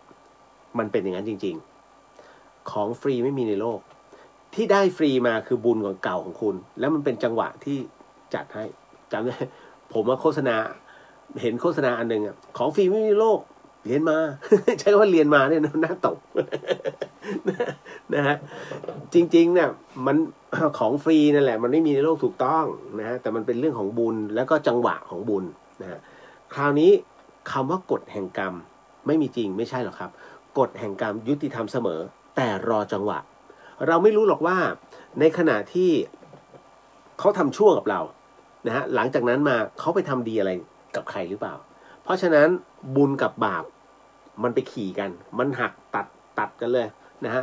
ตัดทอนกันเป็นกำลังเลยฮะว่าอะไรมากกว่านะฮะแต่ในขณะเดียวกันอะไรก็ตามที่มันกระทบที่มันเป็นกรรมหนักนะฮะเขาเรียกมันรอจังหวะทบทีเดียวนะฮะแม้จะทำกรรมดีเนี่ยไปสกัดสมมุติว่ามันทำให้บุคคลในบ้านเราเนี่ยถึงกับฆ่าตัวตายถามว่ากรรมหนักหรือกรรมเบากรรมหนักนะฮะกรรมหนักแต่เขาพยายามไปทำบุญกับพระอรหันต์บ้างไปทำบุญปล่อยนกปล่อยปลาปล่อยเต่าทำสารพัดตัวเนี้ยมันคือกรรมดีของเขาแม้ทำบุญกับพระอรหันต์เป็นการเขาเรียกบุญนั้นเป็นอัปปมาโนคือมันนับไม่ได้แต่1ชีวิตที่ทำแบบปาณาติบาตแม้แต่บุญของพระอรหันต์เองก็ยังไม่สามารถช่วยเหลือไอ้คนเนี้ยนะฮะเขาไม่ใช่องคุลิมานนะฮะทำไมองคุลิมานจึงถูกเรียกว่ากรรมนั้นแทบจะเป็นอโหสิกรรมทั้งที่ฆ่าคนมาเป็นพันคนมันมีเหตุมันมีเหตุตรงที่ว่าองคุลิมานนั้นในอดีตชาติทั้งหมดทั้งมวลนั้นเป็นเจ้ากรรมในายเวรองคุลิมานทั้งหมดเลยนะฮะนั่นก็คือในสมัยก่อนจำได้ไหมฮะที่หลวงพี่ภัสกรมักจะเล่าองคุลิมานนั้นเกิดเป็นเต่าซึ่งเรียกว่ามีความเมตตาสูงแล้วไอ้คนที่เป็นพันคนที่องคุลิมานฆ่าเคยอยู่บนเรือนั้นกำลังจะอับปางลงนะฮะแล้วปรากฏว่าพญาเต่าตัวนี้เมื่อเห็นคนที่อยู่บนเรือนั้นกำลังจะจมน้ำตายจึงลอยตัวขึ้นมาแล้วให้ทุกคนนั้นอาศัยโดยสารเกาะลงไปบนหลังเต่านำไปนะบนเกาะร้างแห่งหนึ่งปรากฏว่าบนเกาะนั้นทุกคนรอดตายแล้วนะฮะก็เริ่มที่จะมีความรู้สึกว่าหิวพยายามหาอาหารมองซ้ายมองขวาไม่มีเอาละพญาเต่านี่แหละสุดท้ายแล้วก็ฆ่าพญาเต่าเป็นอาหารเห็นไหมฮะและแม่องคุลิมานก็คือหนึ่งในผู้โดยสารนั้นด้วยดังนั้นทั้งหมดจึงเกี่ยวเนื่องเกี่ยวข้องจนถึงชาติปัจจุบันขององคุลิมานนั้นต้องการ จะเอานิ้วมือทั้งหมด 1,000 คนเพื่อไปให้ฤาษีสอนวิชาให้แค่นั้นเองฮะนะฮะปรากฏว่าสุดท้ายแล้วเนี่ยที่จะไปหาเนี่ยนะก็คือแม่ของตัวเองจะไปฆ่าเพราะแม่องคุลิมานก็คือหนึ่งในผู้โดยสารนั้นด้วยเห็นไหมมันเป็นเจ้ากรรมนายเวรซึ่งเกี่ยวข้องกันแต่คราวนี้ในขณะที่องคุลิมานนั้นกำลังจะเดินไปฆ่าแม่ไปเจอพุทธองค์ก่อนนะฮะซึ่งองค์พระสัมมาสัมพุทธเจ้านั้นท่านก็เดินของท่านองคุลิมานก็วิ่งตามวิ่งเท่าไหร่ก็ตามพระองค์ท่านไม่ทันนะฮะเดี๋ยวก่อนหยุดก่อนนะตามไม่ทันพระพุทธองค์ก็เลยหยุดแล้วก็หันไปบอกว่าเราหยุดแล้วแต่ท่านหยุดหรือยังนะฮะองคุลิมานอึ้งไปนิดนึงอะไรหยุดแล้วหยุดหรือยังอะไรงงนะฮะพระพุทธเจ้าก็เลยบอกว่าเราหยุดทุกอย่างแล้วทั้งกิเลสหยุดหมดทุกอย่างแต่ท่านเนี่ยทำไมยังต้องไปเข็นฆ่าเขาท่านหยุดหรือยังถ้าท่านหยุดใจท่านก็จะเป็นโอ้โหคุณเอ้ยแค่เวิร์ดไม่กี่เวิร์ดพระพุทธเจ้าท่านรู้ถึงใจของคนพอท่านยิงเข้าไปโดนใจปุ๊บตึ้งบรรลุทันทีฮะขอบวชซึ่งพระพุทธองค์ก็ท่านก็เตือนแล้วนะว่าบวชต้องบวชก็คือเหมือนกับว่าถ้าบวชแล้วเนี่ยนั่นหมายถึงว่าท่านยอมแล้วซึ่งทุกอย่างนะฮะหมายถึงว่าแม้กระทั่งตัวกรรมที่ต้องรับผลสะท้อนกลับมาท่านก็ต้องยอมรับนะองคุลิมานยอมรับฮะเมื่อได้บวชเป็นพระภิกษุสงฆ์ไปที่ไหนก็แล้วแต่นะฮะคือใครก็ตามที่พระองค์พระสัมมาสัมพุทธเจ้าบวชให้ล้วนเป็นพระอรหันต์ทั้งสิ้นนะฮะล้วนเป็นพระอรหันต์ทั้งสิ้นนะครับยกเว้นที่บวชต่อเนื่องกันนะฮะที่บวชกับลูกศิษย์ท่านอันนั้นนั่นคือรวมถึงพระอานนท์ด้วยนะฮะพระอานนท์นั้นมาบรรลุอรหันต์หลังจากพระองค์หลังจากพระพุทธเจ้านิพพานไปแล้วนะฮะแต่คราวนี้ในส่วนขององคุลิมานนั้นน่ะเมื่อฟังพระพุทธเจ้าแล้วเสร็จปุ๊บบรรลุทันทีเป็นพระอรหันต์นะฮะพระพุทธเจ้านั้นก็บวชให้เสร็จปุ๊บท่านบอกไว้แล้วตั้งแต่ตอนแรกว่ายอมรับใช่ไหมในเรื่องของเศษกรรมองคุลิมานฆ่าคนเนี่ยมากกว่า1,000 คนนะฮะแต่คือลืมไงฆ่าจนเบลอก็เลยมีศัตรูเยอะดังนั้นเวลาไปที่ไหนก็แล้วแต่นะฮะไปที่ไหนก็แล้วแต่นะฮะเวลาไปบิณฑบาตเลยองคุลิมานจะมีเหตุให้หัวแตกกลับมาที่อาสมนะฮะที่พักตลอดนั่นเป็นเพราะเศษกรรมฮะเศษกรรมจากการที่ทำปานาเอาไว้นะเดี๋ยวเด็กกำลังเล่นกันนะขว้างหินมั่งหินนั่นก็กระโดนนะกระเด็นมาโดนหัวแตกนะเด็กกำลังจะยิงผลไม้ฟิวสะท้อนจากกิ่งลงมาหัวแตกนั่นนะฮะนั่นคือสิ่งที่องคุลิมานโดนมันเป็นเอฟเฟกต์ของตัวกรรมเพราะนั้นของฟรีไม่มีในโลกครับกฎแห่งกรรมยุติธรรมเสมอเพียงแต่องคุลิมานนั้นท่านเป็นพระอรหันต์ซึ่งเป็นกรรมส่วนตัวของพระอรหันต์เองแต่กรณีตรงนี้ไม่ใช่พระอรหันต์แต่เป็นคนธรรมดาแม้ไปทำบุญกับพระอรหันต์เขาก็ยังเป็นคนธรรมดาแล้วทำชั่วต่อเนื่องคุณต้องให้เวลากรรมนิดนึงครับคุณให้เวลาเดินทางของกรรมหน่อยเมื่อกรรมมันเดินทางมาถึงเขานี่แหละรับโปรโมชั่นเยอะคุณไม่สังเกตหรอคนบางคนก่อกรรมไว้เยอะนะฮะบทสุดท้ายตัวกรรมมาเล่นงานทีละนิดฮะคืออะไรผมใช้คำว่าผมยกตัวอย่างนะฮะมีคนหนึ่งเคยนะฮะเรียกว่าพระอาจารย์ภัสกรเนี่ยท่านเป็นพระนักบูเทศตรงมากคนหนึ่งฮะเรียกว่ามาต่อว่าพระอาจารย์ท่านมาต่อว่าพระอาจารย์ภัสกรนั่งธรรมสถานเลยโอ้ยอย่างนั้นอย่างนี้ขึ้นนะหลวงพี่ท่านก็นิ่งๆเฉยๆนะท่านก็บอกนิกไปดูดิผมก็เลยดูนิดนึงแล้วผมใครว่าหลวงพี่ไม่ได้ไงแล้วผมก็เหมือนกันแล้วผมก็นักบู๊เก่าซะด้วย แต่ว่าพอจะบวกแล้วเขาก็เดินไปเขาก็ถอยโอเคเราก็กลับมาหลวงพี่ไม่มีอะไรแล้วครับการที่เขามาต่อว่าอยู่เรื่อยๆคุณผู้ฟังปรากฏว่าตัวกรรมเนี่ยมันมาหลังจากประมาณ 3-4 ปีนะคุณ เขาเริ่มเป็นเบาหวานแล้วคนนี้เป็นอะไรที่ค่อนข้างจะบอกว่าจะบอกเป็นคนที่อำมหิตก็กระไรก็คิดว่าอำมหิตแล้วกันขนาดตรงที่ว่าลิงตัวเองฮะทำไม่ถูกใจเขายิงลิงตัวเองอันนี้คือเรื่องจริงนะฮะนะแล้วก็กินจะถามว่าทรมานสัตว์ไหมถึงตรงนะถึงไม่มีใครกล้าแจ้งเพราะเขาค่อนข้างจะกึ่งอันธพาลนะท้ายที่สุดนะเขาเริ่มเป็นเบาหวานนะแล้วเบาหวานมันสูงมากกินยาไม่ไหวเท้าเริ่มบวมเริ่มเน่าตัดข้อเท้าเห็นไหมต้องใช้ทีละนี้ตัดข้อเท้าเสร็จปุ๊บตัดขาคือถูกตัดไปเรื่อยทึบนะแล้วคราวนี้ลุกลามไม่หาหมอแล้วเขาคงเบื่อ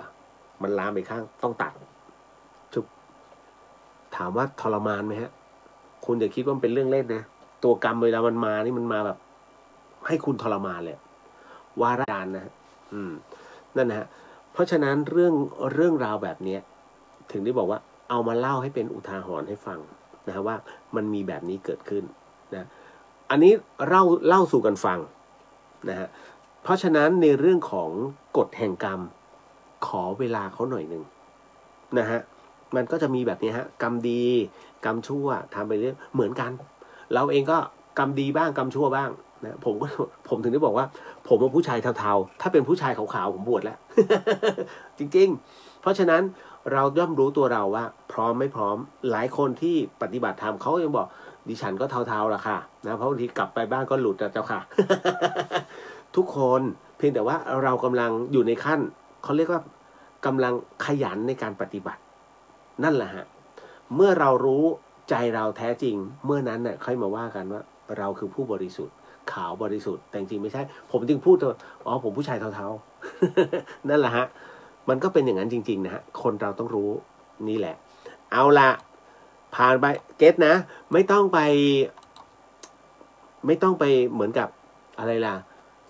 ตัดพ้อเรื่องกรรมเขายุติธรรมเสมอนะฮะเอาล่ะต่อมาพี่เลียวคะแม่ให้ถามว่าเราจะแก้การโดนของได้ยังไงคะโอ้พูดลำบากมีใครเคยถูกของบ้างคืออย่างนี้ไอ้เรื่องยาสั่งเนี่ยนะอันนี้เราคุยกันเล่นๆนะฮะหลายท่านอาจจะไม่เคยได้ยินหรือว่าไม่เคยรู้คือเมื่อก่อนเนี้ยแถวประจีนสระแก้วอารันเนี่ยเยอะมากเมืองเหนือก็เยอะเรื่องจริงนะฮะยิ่งเมื่อก่อนที่ดังมากก็คือชนเผ่าเป็นเรื่องราวของชนเผ่าผมไม่พูดชนเผ่าเดี๋ยวไม่ใช่ผมไม่เจาะจงแล้วกันเพราะเดี๋ยวจะโดนด่า นะแต่จริงๆนะเรารู้เป็นชนเผ่าไหนนะก็เป็นชนเผ่านะฮะของภาคเหนือบางเผ่านะอันนี้แรงเขาจะเอาคือยาสั่งหมายถึงว่าสั่งตายนะฮะสั่งตายสั่งพิการแล้วแต่เขาจะมีเป็นเรียกว่าเป็นเลเวลให้เลือกนะฮะอารมณ์ว่าเดี๋ยวสมมุติจะบอกไงดีมีขันนะฮะแล้วเวลาสมัยก่อนเนี่ยเขาไม่ค่อยมีตู้เย็นหรอกเขาจะมีน้ำฝนใส่ดอกมะลิลงไปและน้ำยาอุทัยเทวีน้ำยาอุทัยเนี่ยนะคือถ้าสมัยย้อนกลับไปสัก30 ปีที่แล้ววัยรุ่นชอบเอาน้ำยาอุทัยมาแต้มบนแก้มให้ดูแดงๆทาเป็นลิปอะไรอย่างนี้เป็นต้นนะฮะนั่นแหละน้ำยาอุทัยอันนั้นคือแบบไม่ค่อยมีตังค์ใช้แค่เนี้ย10 บาท สวยได้ด้วย10 บาทนะหยดขออภัยก็คือคล้ายๆนะแต่คราวนี้เขาจะใช้กรรมวิธีแล้วกันในการเขาเรียกถ้าเขาเรียกสมุนไพรนะแต้มที่ขันตูดขันเขาจะมีขันเล็กๆลอยไว้นะฮะพอตักเสร็จปุ๊บเนี่ยตอนแรกก็ยังไม่แต้มหรอกนะฮะเขาจะตักกินให้ดูก่อนเสร็จปุ๊บแล้วก็จะเปลี่ยนมือเปลี่ยนมือเนี่ยตัวสมุนไพรตัวนี้ที่เป็นยาสั่งอยู่ในนิ้วก็จะจับติดตรงตูดตึ๊บแล้วก็วางเรียบร้อย คุณตักดื่มต่อสั่งครั้งแรกไม่เป็นอะไรนั่นหมายถึงอะไรสั่งครั้งนี้เขาเรียกว่าห้ามกินเนื้อหมูพอครั้งที่2ถ้าคุณกินเนื้อหมูตายเลยไอตอนที่กินไปไม่เป็นไรแต่ตอนที่2ก็ตายเลยนี่ฮะอย่าสั่งมันเป็นอย่างนั้นคือสั่งตายถ้าสั่งพิการก็ได้คือแบบพิการเลยพิการแบบประมาณว่าครึ่งซีกหรือว่าอัมพาตเลยมีนะฮะนั่นคือเป็นแบบนั้นจะมีแถวประจีนอรัญสระแก้วนะศาสตร์เขมรตอนนั้นนะกว่าจะถอนได้คุณสั่งในแป๊บเดียวแต่เวลาถอนเป็นปีกว่าของจะหมุดเขาเรียกกว่าจะหลุดออกจากร่างนะฮะมันเป็นเรื่องราวที่ตอนนี้มันเริ่มหายไปเรื่องยาสั่งแต่ยังถามว่าจะมีแถวอีสานมีนะฮะการแก้การโดนของนะฮะหรือว่าพวกคุณใสหรือว่ายาสั่งจะเสื่อมพวกนี้สะกดด้วยมนต์นะฮะเขาใช้วิธีการง่ายๆซึ่งมีคนทำแล้วก็บอกกันนะผมจะโดนไหมวะ คำว่าโดนไหมวะเนี่ยหมายถึงว่าเขาจะส่งมาเล่นผมอีกว่าเพราะครั้งที่แล้วพอพูดเรื่องอะไรล่ะเรื่องการถอนอะไรพวกนี้เล่นเอาผมตายครั้งที่ตายไปแล้วกว่าจะฟื้นว่ามีหลวงพี่ช่วยนะครับไหนๆก็ไหนๆช่างมันเถอะ ให้เอาอาหารถ้าสมมุติว่าไม่มั่นใจอย่าไปไว้ใจใครเนี่ยนะถ้าคิดว่าไม่มั่นใจรอเขาเผลอให้เอาอาหารนั้นลอดวางขานะจบเสื่อมทันทีนี่ฮะนี่คือวิธีการแบบพื้นๆเลยนะฮะแต่ถ้าสมมุติว่ามันเอาลอดขาไม่ได้ทำไงคุณแกล้งลุกขึ้นแล้วก็เดินค่อมคือเหมือนกับเสียมารยาทแต่ถามว่าคนจะเสียมันก็ทำไว้ใจก็เสียหน่อยแล้วเดินค่อมเลยฟึบเหมือนกับไปหยิบของอุ้ยเสื่อมทันทีฮะเป็นอย่างนั้นวิธีเสียวโดนว่ะ ไม่ว่ากันนะถือว่าเป็นบุญแล้วกันทำบุญแล้วกันนะพวกที่ชอบทำของนะฮะอันนี้ก็เลยอันหนึ่งอีกอันหนึ่งใช้เบี้ยแก้ถ้าคุณมีเบี้ยแก้นะฮะมีไหมเนี่ยแถวนี้ไม่มีคือถ้าคุณมีเบี้ยแก้นะครับและถ้าคุณไม่รู้ว่าเฮ้ยโดนจริงหรือเปล่านะฮะให้คุณเอาเบี้ยแก้เอามาไว้ใกล้ๆตัวแล้วถ้าคุณอธิษฐานแล้วเบี้ยแก้มันสั่นคุณโดนแล้วแสดงว่ามันอยู่ในตัวให้เอาเบี้ยแก้นั้นน่ะทำเป็นน้ำมนต์ก็คือคุณตักน้ำมาแล้วก็ตั้งน้ำโมแล้วก็เจริญพุทธมนต์สวดตามนั้นแล้วก็เบี้ยแก้ลงจุ่มน้ำนั้นน่ะเอาดื่มแล้วก็ลดหัวเดี๋ยวกระเด็นออกนะฮะต่อมาก็คือมันต้องใช้หาผู้มีวิชามาถอนน่ะหรืออาหารก็ได้ฮะถ้าคุณกินยาสั่งเข้าไปให้คุณกินพวกฟักพวกบวบนะพวกฟักพวกแฟงพวกบวบกินไปเดี๋ยวมันเสื่อมเองแล้วเดี๋ยวมันจะขย้อนออกมานะฮะอันนี้คือวิธีแก้บอกเอาไว้เป็นความรู้นะจ๊ะจบ หมิ่นเมย์มากเดียวนะฮะมันมีมาตั้งแต่โบราณฮะเรื่องราวเหล่านี้นะฮะอันนี้ก็เลยบอกเอาไว้เพราะว่าบางคนรุ่นใหม่ไม่เชื่อลองถามรุ่นเก่าฮะอย่างคำว่าเมืองคองจังอำเภอเชียงดาวจังหวัดเชียงใหม่เนี่ยฮะเมืองคองที่ว่าสวยๆเมืองคองจริงชื่อว่าเมืองของนะฮะไม่ใช่เมืองยองนะเมืองของเขาปล่อยของนะฮะเป็นเมืองที่ทดสอบแล้วก็มีของต่างๆมากมายเนี่ยปล่อยกันกระจายที่เมืองนั้นน่ะแต่เขาจริงๆเรียกว่าเมืองคองมันเพี้ยนไงจากของเป็นคองนั่นนะฮะถามผู้เฒ่าผู้แก่ได้บางบ้านยังมีของอยู่นั่นนะฮะ ต่อมาเดี๋ยวนิดนึงคุณจินชาบอกวันนี้คุณพ่อผ่าตัดใบหูได้น้อมบุญที่ได้ร่วมบูรณะพระ3 ตนไว้รู้สึกดีที่มีบุญนี้หล่อเลี้ยงให้จิตน้อมระลึกตรงการได้พอดีการรับเวลาใช่ไหมฮะภาพก็มาชัดเจนขณะน้อมระลึกผลผ่าตัดเป็นได้ด้วยดีค่ะโมทนาสาธุกับสะพานบุญคุณเลียวนะคะสาธุครับนะฮะ พี่ขวัญตาสวัสดียามดึกค่ะเพื่อนๆ นะฮะดึกไปไหม นะฮะต่อมาเอาอันนี้ก่อนเพราะว่าผมเขียนไว้ในหัวเรื่องคุณผู้ฟังครับมีผู้ถามมาว่าพี่เรียวลูกหนูอายุแค่2 ขวบนะฮะแต่เขาเล่นและคุยกับใครไม่รู้ไม่มีตัวตนพอถามไปเนี่ยนะฮะคือเด็กอ่ะเขาพูดยังไม่ค่อยได้นะเขาก็บอกแบบไม่ค่อยชัดเขาบอกว่าปูมัมอย่างเงี้ยนะฮะเรียกแต่ปูแล้วเขาก็หัวเราะนะฮะบางทีเขาเรียกว่าบางทีตอนค่ำๆเนี่ยลูกหนูอะนะฮะเป็นไข้เขาบอกเลยครับลูกหนูเป็นไข้แต่พอตกดึกปุ๊บเนี่ยนะฮะคือเขายังเอาอะไรเลยประคบนะฮะคือกินยาพยายามจะกะว่าจะไปหาถ้าไม่ดีขึ้นจะไปหาปรากฏว่าดึกตื่นขึ้นมานั่งหัวเราะล้วนไม่มีไข้เลยนะฮะตกลงลูกหนูเป็นอะไรคะถามขนาดนี้คือเด็กๆนะฮะอันนี้คุณผู้ฟังเข้าใจนะฮะว่าเด็กนั้นคือเหมือนกับเล่นคนเดียวพูดคนเดียวยิ้มคนเดียวสนุกคนเดียวนะฮะแต่เหมือนกับว่ามีใครอยู่ก็ไม่รู้เด็ก2 ขวบ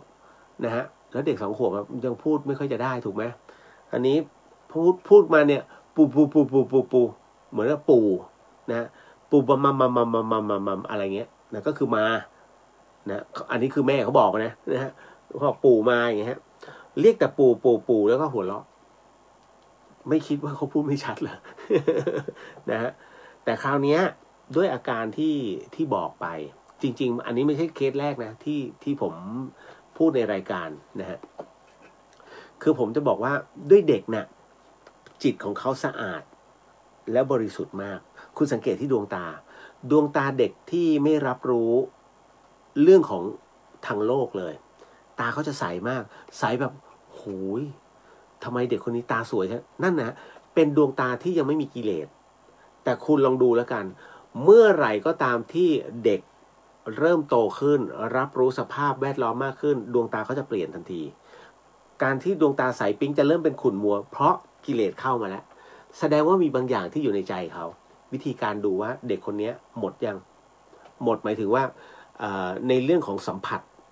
หมดหรือยังดูที่ตาถ้าตาเริ่มไม่แวววาวเหมือนเดิมแสดงว่ามันมีบางอย่างที่เขาอยากได้มันมีบางอย่างที่เขารับรู้หรือว่ามีใครเกาะหูเขาแล้ว Data เขารับรู้เมื่อไหร่ก็ตามมีสิ่งแปลกปลอมในความบริสุทธิ์ไม่ให้บริสุทธิ์อีกต่อไปเมื่อนั้นตาขุ่นมัวแล้วฮะนั่นแหละดูได้ สังเกตให้ดีนะสนุกมากเวลาเราจะสังเกตว่าเฮ้ยเด็กคนนี้ยังบริสุทธิ์อยู่จิตเขายังสะอาดอยู่ดูที่ตาเลยฮะใสมากถ้าใครมีลูกลองนะใช่ไหมอย่างที่ผมว่านะฮะแล้วคราวนี้ก็คือว่าที่เขาเล่นคนเดียวเนี่ยอันเนื่องมาจากว่าจิตอันบริสุทธิ์ของเขาสามารถรับรู้ได้แต่เขาไม่สามารถจะบอกเป็นคำพูดได้ว่าคนนี้มานะคนนี้มานะเพราะฉะนั้นณตรงนี้มีแนวโน้มว่าเด็กคนนี้จะมีสิ่งศักดิ์สิทธิ์คุ้มครองนะฮะอันนี้บอกไว้ก่อนนะมีแนวโน้มว่ามีสิ่งศักดิ์สิทธิ์คุ้มครองแต่ในขณะเดียวกันก็ให้ระมัดระวังว่าเขาว่าจะมาจองไม่ให้จองตายนะไม่ใช่นะหมายถึงว่าจองเอาไว้ก่อนมีแนวโน้มว่าไอ้นี่น่าจะเป็นประโยชน์ของฟรีไม่มีในโลกไง จำได้ไหมฮะในเมื่อมาเอ็นดูแสดงว่าเขาต้องการบางอย่างนั่นก็คือบุญต้องการบุญนั่นเองฮะไม่ได้มีอะไรไปมากกว่านะคุณจำไว้อย่างนะการปรากฏตัวของดวงจิตอะไรก็แล้วแต่เขาต้องการบุญนะเป็นส่วนใหญ่นะจิตไม่มีแบบมาอาฆาตแค้นแล้วพยาบาลกันตลอดเหมือนในหนังนะถ้าอาฆาตขนาดนี้มึงลงอเวจีไปแล้วนะถ้ายังมาอาฆาตกันตลอดเวลานะฮะนรกสวรรค์อย่าเชื่อจริงๆส่วนใหญ่ไม่ถึงเรียบร้อยนะฮะมีหลุดมาก็มีแต่ท้ายที่สุดแล้วไปหมดนะฮะเพราะว่าท้ายที่สุดแล้วเนี่ยยังไงก็ตามแพ้ธรรมมันคือธรรมชาติธรรมะพุทธองค์คือธรรมชาติยังไงก็แพ้นะฮะดังนั้นอันเนี้ยก็ให้อารมณ์มาจองกันแหละนะฮะแต่ก็ถือว่าได้รับรู้แล้วว่าลูกมีบางอย่างหมายถึงว่าสิ่งศักดิ์สิทธิ์เขาคุ้มครองให้ไม่ต้องห่วง ไม่ต้องห่วงว่าจะเกิดอุบัติเหตุถึงชีวิตไม่ต้องห่วงมีแล้วฮะนะถ้าเป็นอย่างนั้นนะอ่ะผ่านพ้นไปหมดไปหลายคนเริ่มมันพรุ่งนี้วันหยุดไงดึกได้พี่เลียวเต็มที่ นะฮะพี่อุทิศน้องกราบขอบพระคุณสำหรับสาระดีๆมีประโยชน์นะฮะขอให้คุณพระคุ้มครองเจ้าค่ะสาธุครับพี่นะฮะต่อมาทำไมเวลาเราถามพระเรื่องที่เราอยากรู้หรือสงสัยมักจะถูกดุจะรู้ไปทำไมนะมันจึงทำให้เราไม่กล้าที่จะถามอีกเลยค่ะเคยไหมฮะอยากถามพอถามไปรู้ไปทำไมก็อยากรู้นะฮะคืออย่างนี้คุณผู้ฟังเวลาเราถามเนี่ยแล้วพระท่านไม่ตอบหรือว่าท่านพูดแบบเนี้ยอันเนื่องมาจากว่าเรากำลังถามศาสตราจารย์อยู่คุณเอาคำถามอนุบาลไปถามศาสตราจารย์ถามว่าเขาจะตอบไหมเขาตอบนะแต่เขาไม่ได้ตอบคุณมาคนแรกนะถ้าคำถามคุณเป็นคำถามที่อนุบาลแต่คำถามนั้นเป็นคำถามแรกเลยที่เขาไม่เคยตอบเลยเขาจะตอบแต่ปรากฏว่าแสดงว่ามีคนมาถามอย่างเงี้ยเยอะแล้วข้างกันเลยจะรู้ไปทำไม นะฮะนั่นแหละนะฮะนั่นคือสิ่งที่พ่อแม่ครูบาอาจารย์นะท่านอาจจะบอกไปดุไปรู้ในสิ่งที่คนรู้พอรู้ไปก็แค่นั้นเหมือนกับเราคุยเงี้ยแล้วมีคนมาขอแอบฟังข้างประตูหูไม่ต้องแนบถ้าแนบเดี๋ยวประตูมันดังกึกเดี๋ยวจะรู้ตัวนะก็ฟังดูซิเขาพูดอะไรกันเขาพูดอะไรกันนะ อาการนี้เขาเรียกว่าอาการ ไม่ใช่มันฮะเขาเรียกอาการเผือก นะแล้วพอวันหนึ่งปรากฏว่าพูดเบาทะเลาะกันแบบเบาๆนะอันนี้จะรู้สึกรำคาญทันทีเลยอยากรู้ อารมณ์นั้นเลยฮะนั่นคืออารมณ์ว่าอยากรู้แต่ถูกดุซะก่อนนะฮะไม่เป็นไรนะฮะคือถ้าสงสัยจริงๆนะแล้วครูบาอาจารย์ไม่ตอบลองมาถามลองมาส่งข้อความมานะฮะเดี๋ยวผมตอบได้ผมว่าตอบเองอะถ้าตอบไม่ได้เดี๋ยวผมว่าพระอาจารย์ช่วยหน่อย นะฮะ ต่อมานะฮะอยากทราบว่าเราทำกรรมไม่ดีไว้กับพ่อแม่แต่ท่านตายไปแล้วเราจะขออโหสิท่านได้อย่างไรคะเพราะตอนนี้ชีวิตลำบากเหลือเกินโอ้โหตายแล้ว คุณผู้ฟังครับพี่เลียวเคยบอกหลายรอบเนาะกับเรื่องราวที่เราทำใครๆเนี่ยทำกับพ่อกับแม่ไว้จริงๆทำกับคนนู้นคนนี้ได้แต่ทำกับพ่อกับแม่ให้คิดหน้าคิดหลังนะฮะไม่ว่าอะไรก็แล้วแต่มันคือตัวกรรมที่บีบให้เราจะต้องทำแบบนั้นถ้าเราทำเป็นไปตามกรรมเราจะหงุดหงิดแล้วก็ทำให้พ่อแม่นั้นเสียใจร้องไห้แต่ถ้าสมมุติว่าเราฝืนกรรมตัวนั้นบุพกรรมตัวนั้นที่มันบีบเราจะต้องทำให้พ่อแม่เสียใจถ้าผ่านพ้นไปได้คุณสอบผ่านแต่ส่วนใหญ่ไม่ผ่านเพราะมันเป็นเรื่องของฮอร์โมนแพทย์จะบอกว่าฮอร์โมนในร่างกายอารมณ์ร้อนแต่จริงๆแล้วมันไม่ใช่มันมีอะไรหลายๆอย่างตัวกรรมมันมาบีบเป็นจังหวะตรงนั้นพอดีจึงระเบิดไปใส่หน้าพ่อแม่เยอะหลายคนวัยรุ่นนะตะคอกตะโกนใส่หน้าพ่อแม่คุณรู้ไหมแม้ตรงนั้นเนี่ยท่านจะแสดงอาการโมโหหรือเงียบแต่ท่านเสียใจจริงๆครับนะฮะผมจึงไม่ว่าคุณแม่นะฮะสักอย่างถ้าไม่จำเป็น อุ้ยพี่เดียวว่าไหมคำว่าไม่จำเป็นของผมเนี่ยแม่ถ้าทำอย่างนี้อีกอ่ะแม่ดูนะผมก็จะมีไม้ไผ่อันหนึ่งผมเอาหัวโขกนี่ เนี่ยไม่ทำแม่แต่ขอทำตัวเองแล้วกันนี่แม่ก็โอ้ยอย่าทำอัลไซเมอร์เขาจะนะนิดนึงบอกเพราะฉะนั้นถ้าไม่อยากให้ลูกเจ็บแม่อย่าทำอีกนะแล้วลูกจะไม่ทำแล้วเราก็เอาโหสิแล้วกอดครั้งหนึ่งครั้งนั่นนะฮะนั่นคือที่เราแสดงกับเขานะฮะ คือบางทีเขาฉี่เรี่ยราดไงนะวันหนึ่ง4 รอบอย่างนี้คุณหมายถึงว่าทำความสะอาดห้องน้ำถ้าไม่ทำความสะอาดมันจะคลุ้งไงนั่นแหละ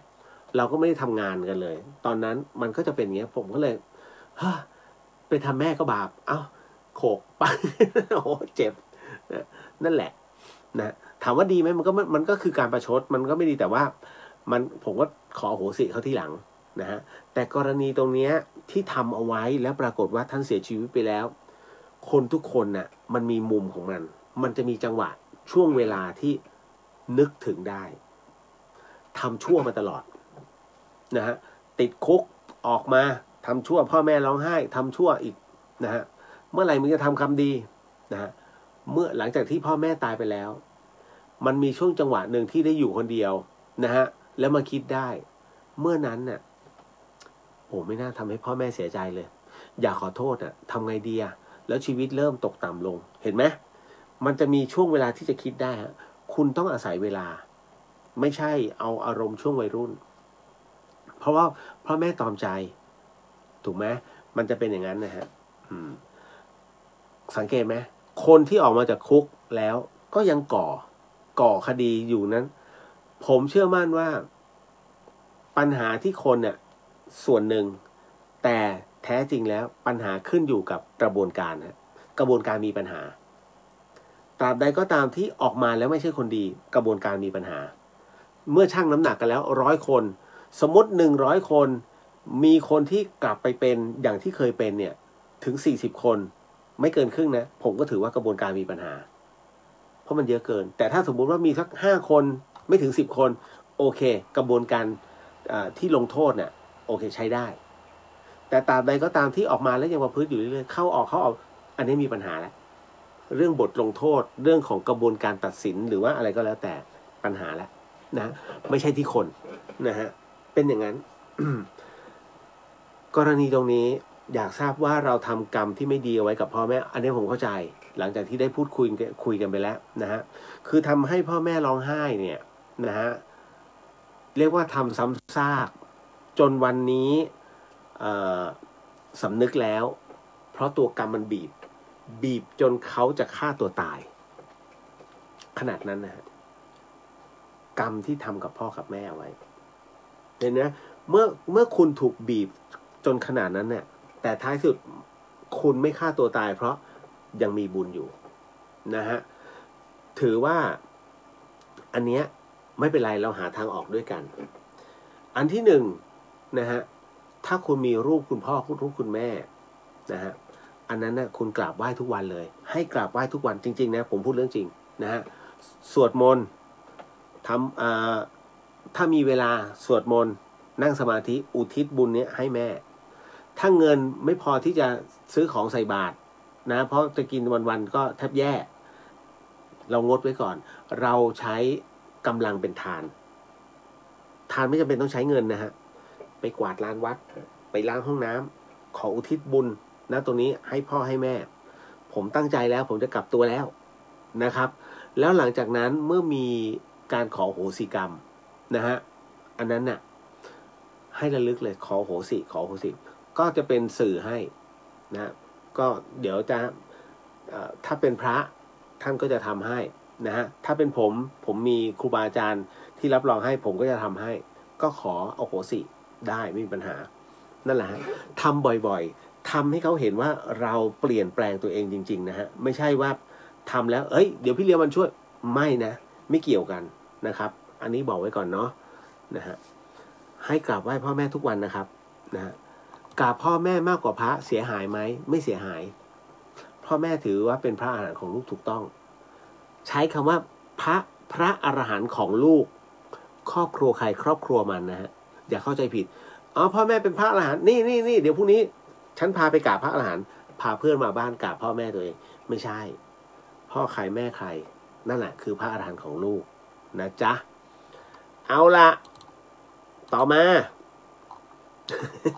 ไม่หลายคนเก็ตไหมฮะกูคิดบอกว่าหนูเคยเห็นใน TikTok ค่ะที่เขาซื้อที่ดิน9 บาทจุดธูป16 ดอกถูกต้องไหมคะก็16 ดอกก็จุดบูชาทวยเทพเทวดานะฮะก็9 บาทก็น่าจะเป็นกติกาที่เขาตั้งมั้งนะฮะ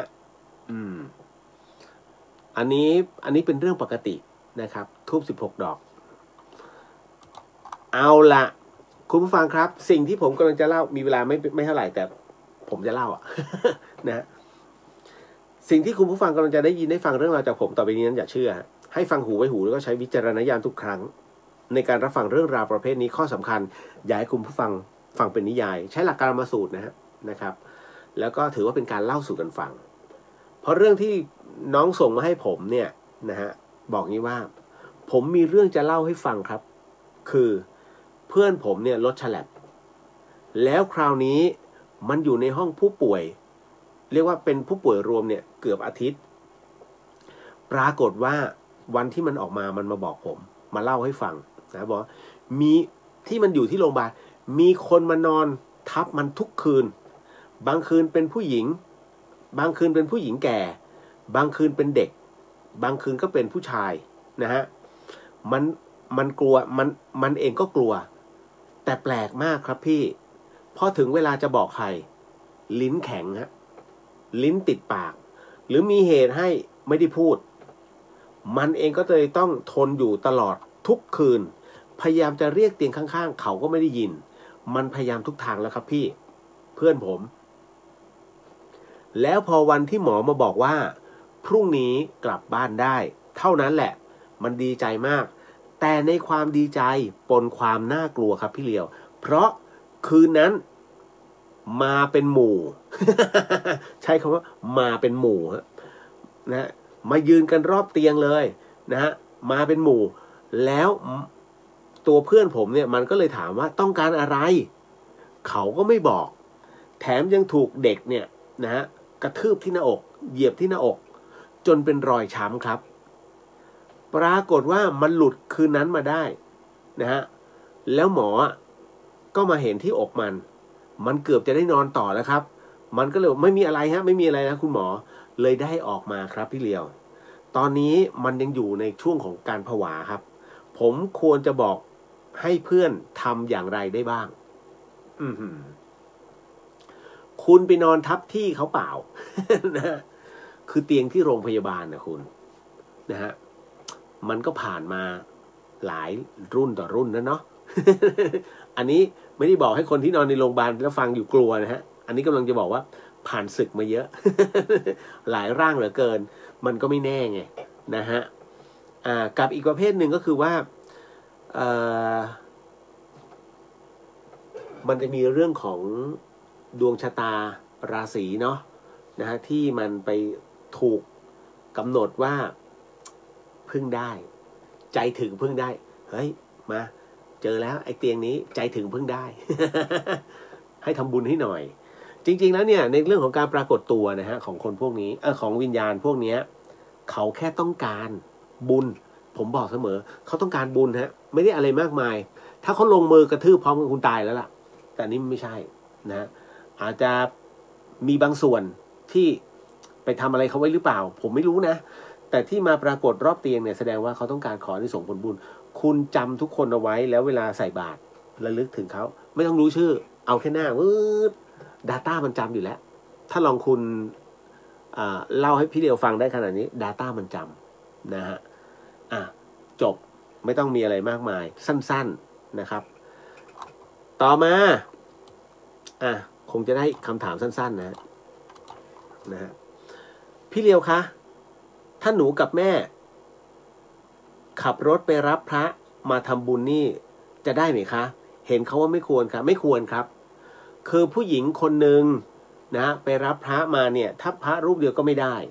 ผู้หญิง2 คนไปรับพระมาขับรถไปรับพระมารูปหนึ่งก็ไม่ได้ผู้หญิง2 คนรับพระมา5-6 รูปสมมุติรับมา5 รูปเพื่อทำบุญบ้านถามว่าได้ไหมก็ไม่ควรทำไมจึงเป็นเช่นนั้นฮะทั้งที่ก็รู้อยู่แล้วว่าคนก็เยอะพระก็เยอะผู้หญิง2 คนและพระเยอะเป็นการเขาเรียกว่าจริงๆแล้วมันควรจะมีพยานคือผู้ชายใครก็ได้สักคนหนึ่งต้องเป็นแบบนั้นถึงจะดีนะฮะคือมันเคยมีนะฮะ หลวงพี่ภัสกรเนี่ยมักเล่าเรื่องราวตรงนี้ให้ฟังบอกว่ามีโยมเนี่ยนะฮะมาขอถ่ายรูปกับพระนะฮะปรากฏว่ามีโยมคือเป็นโยมผู้หญิงด้วยกับผู้ชาย แต่คราวนี้ก็คือว่าโยมผู้ชายเขาจะนั่งคือนั่งเป็นสเปซนะแล้วผู้หญิงก็จะนั่งข้างหน้านะฮะแล้วอีกคนหนึ่งผู้หญิงคนหนึ่งก็ยืนถัดจากพระไปแต่ว่ายืนห่างนะปรากฏว่าเมื่อรูปออกมาเสร็จปุ๊บตัดครึ่งออกเหลือยืนกัน2 คนกับพระเห็นไหมฮะ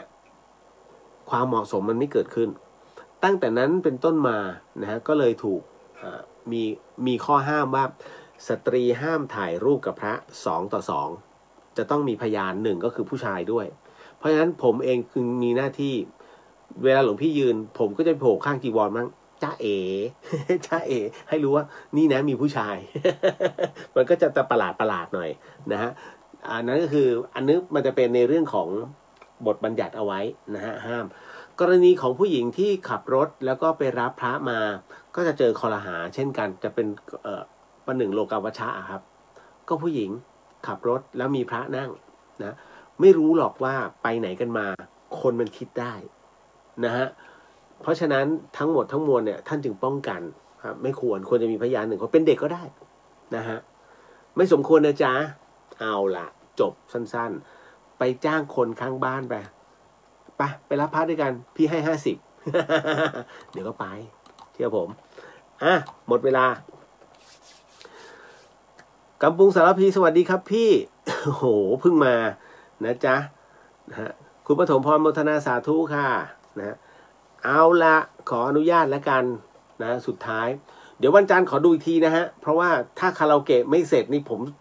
มต้องรีบส่งพระอาจารย์ท่านก่อนเป็นคาราโอเกะบทสวดมนต์นะฮะสาธุสาธุสาธุสิ่งหนึ่งสิ่งใดที่ผิดพลาดพลั้งไปต้องขอสิกรรมมาในที่นี้ไม่ได้ตั้งใจหรือมีเจตนานะฮะก็ขอมอบอานิสงส์ผลบุญในค่ำคืนนี้เนี่ยให้กับองค์พระสัมมาสัมพุทธเจ้าทุกๆพระองค์พระธรรมเจ้าทุกๆพระองค์พระอริยสังฆเจ้าทุกๆพระองค์พระอสิติมหาสาวกเจ้าทุกๆพระองค์แล้วก็พระปัจเจกพุทธเจ้าทุกๆพระองค์รวมถึงทวยเทพเทวดารวมไปถึงญาติสนิทมิตรสหายพ่อแม่พี่น้องสัมภเวสีผีเร่ร่อนทั้งหลายนะรวมถึงพ่อแม่ครูบาอาจารย์ทั้งหลายก็ขอให้ได้รับอานิสงส์ผลบุญในค่ำคืนนี้ด้วยเช่นกันนะฮะขออนุญาตแผ่เมตตานะฮะ สาธุสาธุสาธุยะถาวาริวหาปุราปาริปุเรนติสาคารังเอวะเมวะอิโตตินังเปตานังอุปกปติอิชิตังปฏิตังตุมหังคิปเมวะสมิชันตุสัพเพปุเรนตุสังกปาจันโทปนารโสยะถามะนิโชติระโสยะถาสัพพิติโยวิวันชันตุสัพพโรโกวินันสตุมาเตภวะวันตรายโยสุขีทีคายุโกภวะอภิวาทนาสีริสนิจังวุฒาปัจจายโนจัตตารโอธรรมาวัฏันติอายุวันโนสุขังพระลังนิพพานังปรมังสุขังสาธุสาธุสาธุสาธุก็ขอมอบส่งผลบุญในค่ำคืนนี้ให้กับผู้ฟังที่ฟังทางช่อง FM 104.50 เมกะเฮิรตซ์ทั้งจังหวัดเชียงใหม่แล้วก็จังหวัดใกล้เคียงนะฮะรวมไปถึงผู้ฟังที่ฟังในช่อง YouTube ทั้งวัดไฟหินและรวมไปถึงช่อง Facebook ของวัดไฟหินทุกช่องด้วยก็ขอให้ได้รับอานิสงส์ผลบุญในค่ำคืนนี้ด้วยเช่นกันแล้วก็ต้องขอมอบอานิสงส์ผลบุญในค่ำคืนนี้ให้กับผู้ฟังที่ฟังในช่องของเรียวเดอะเฮียนแล้วก็พุทธิสิทธิ์รัตนสมบูรณ์ก็ขอให้ได้รับอานิสงส์ผลบุญในค่ำคืนนี้ด้วยเช่นกันครับพบกันใหม่กับเรื่องราวดีๆแบบนี้ในสัปดาห์หน้าสำหรับค่ำคืนนี้ราตรีสวัสดิ์นะครับพี่น้องชาวเชียงใหม่ราตรีสวัสดิ์ทุกท่านแล้วพบกันนะฮะสาธุสาธุพรุ่งนี้จะบอกบุญนะสาธุบ๊ายบาย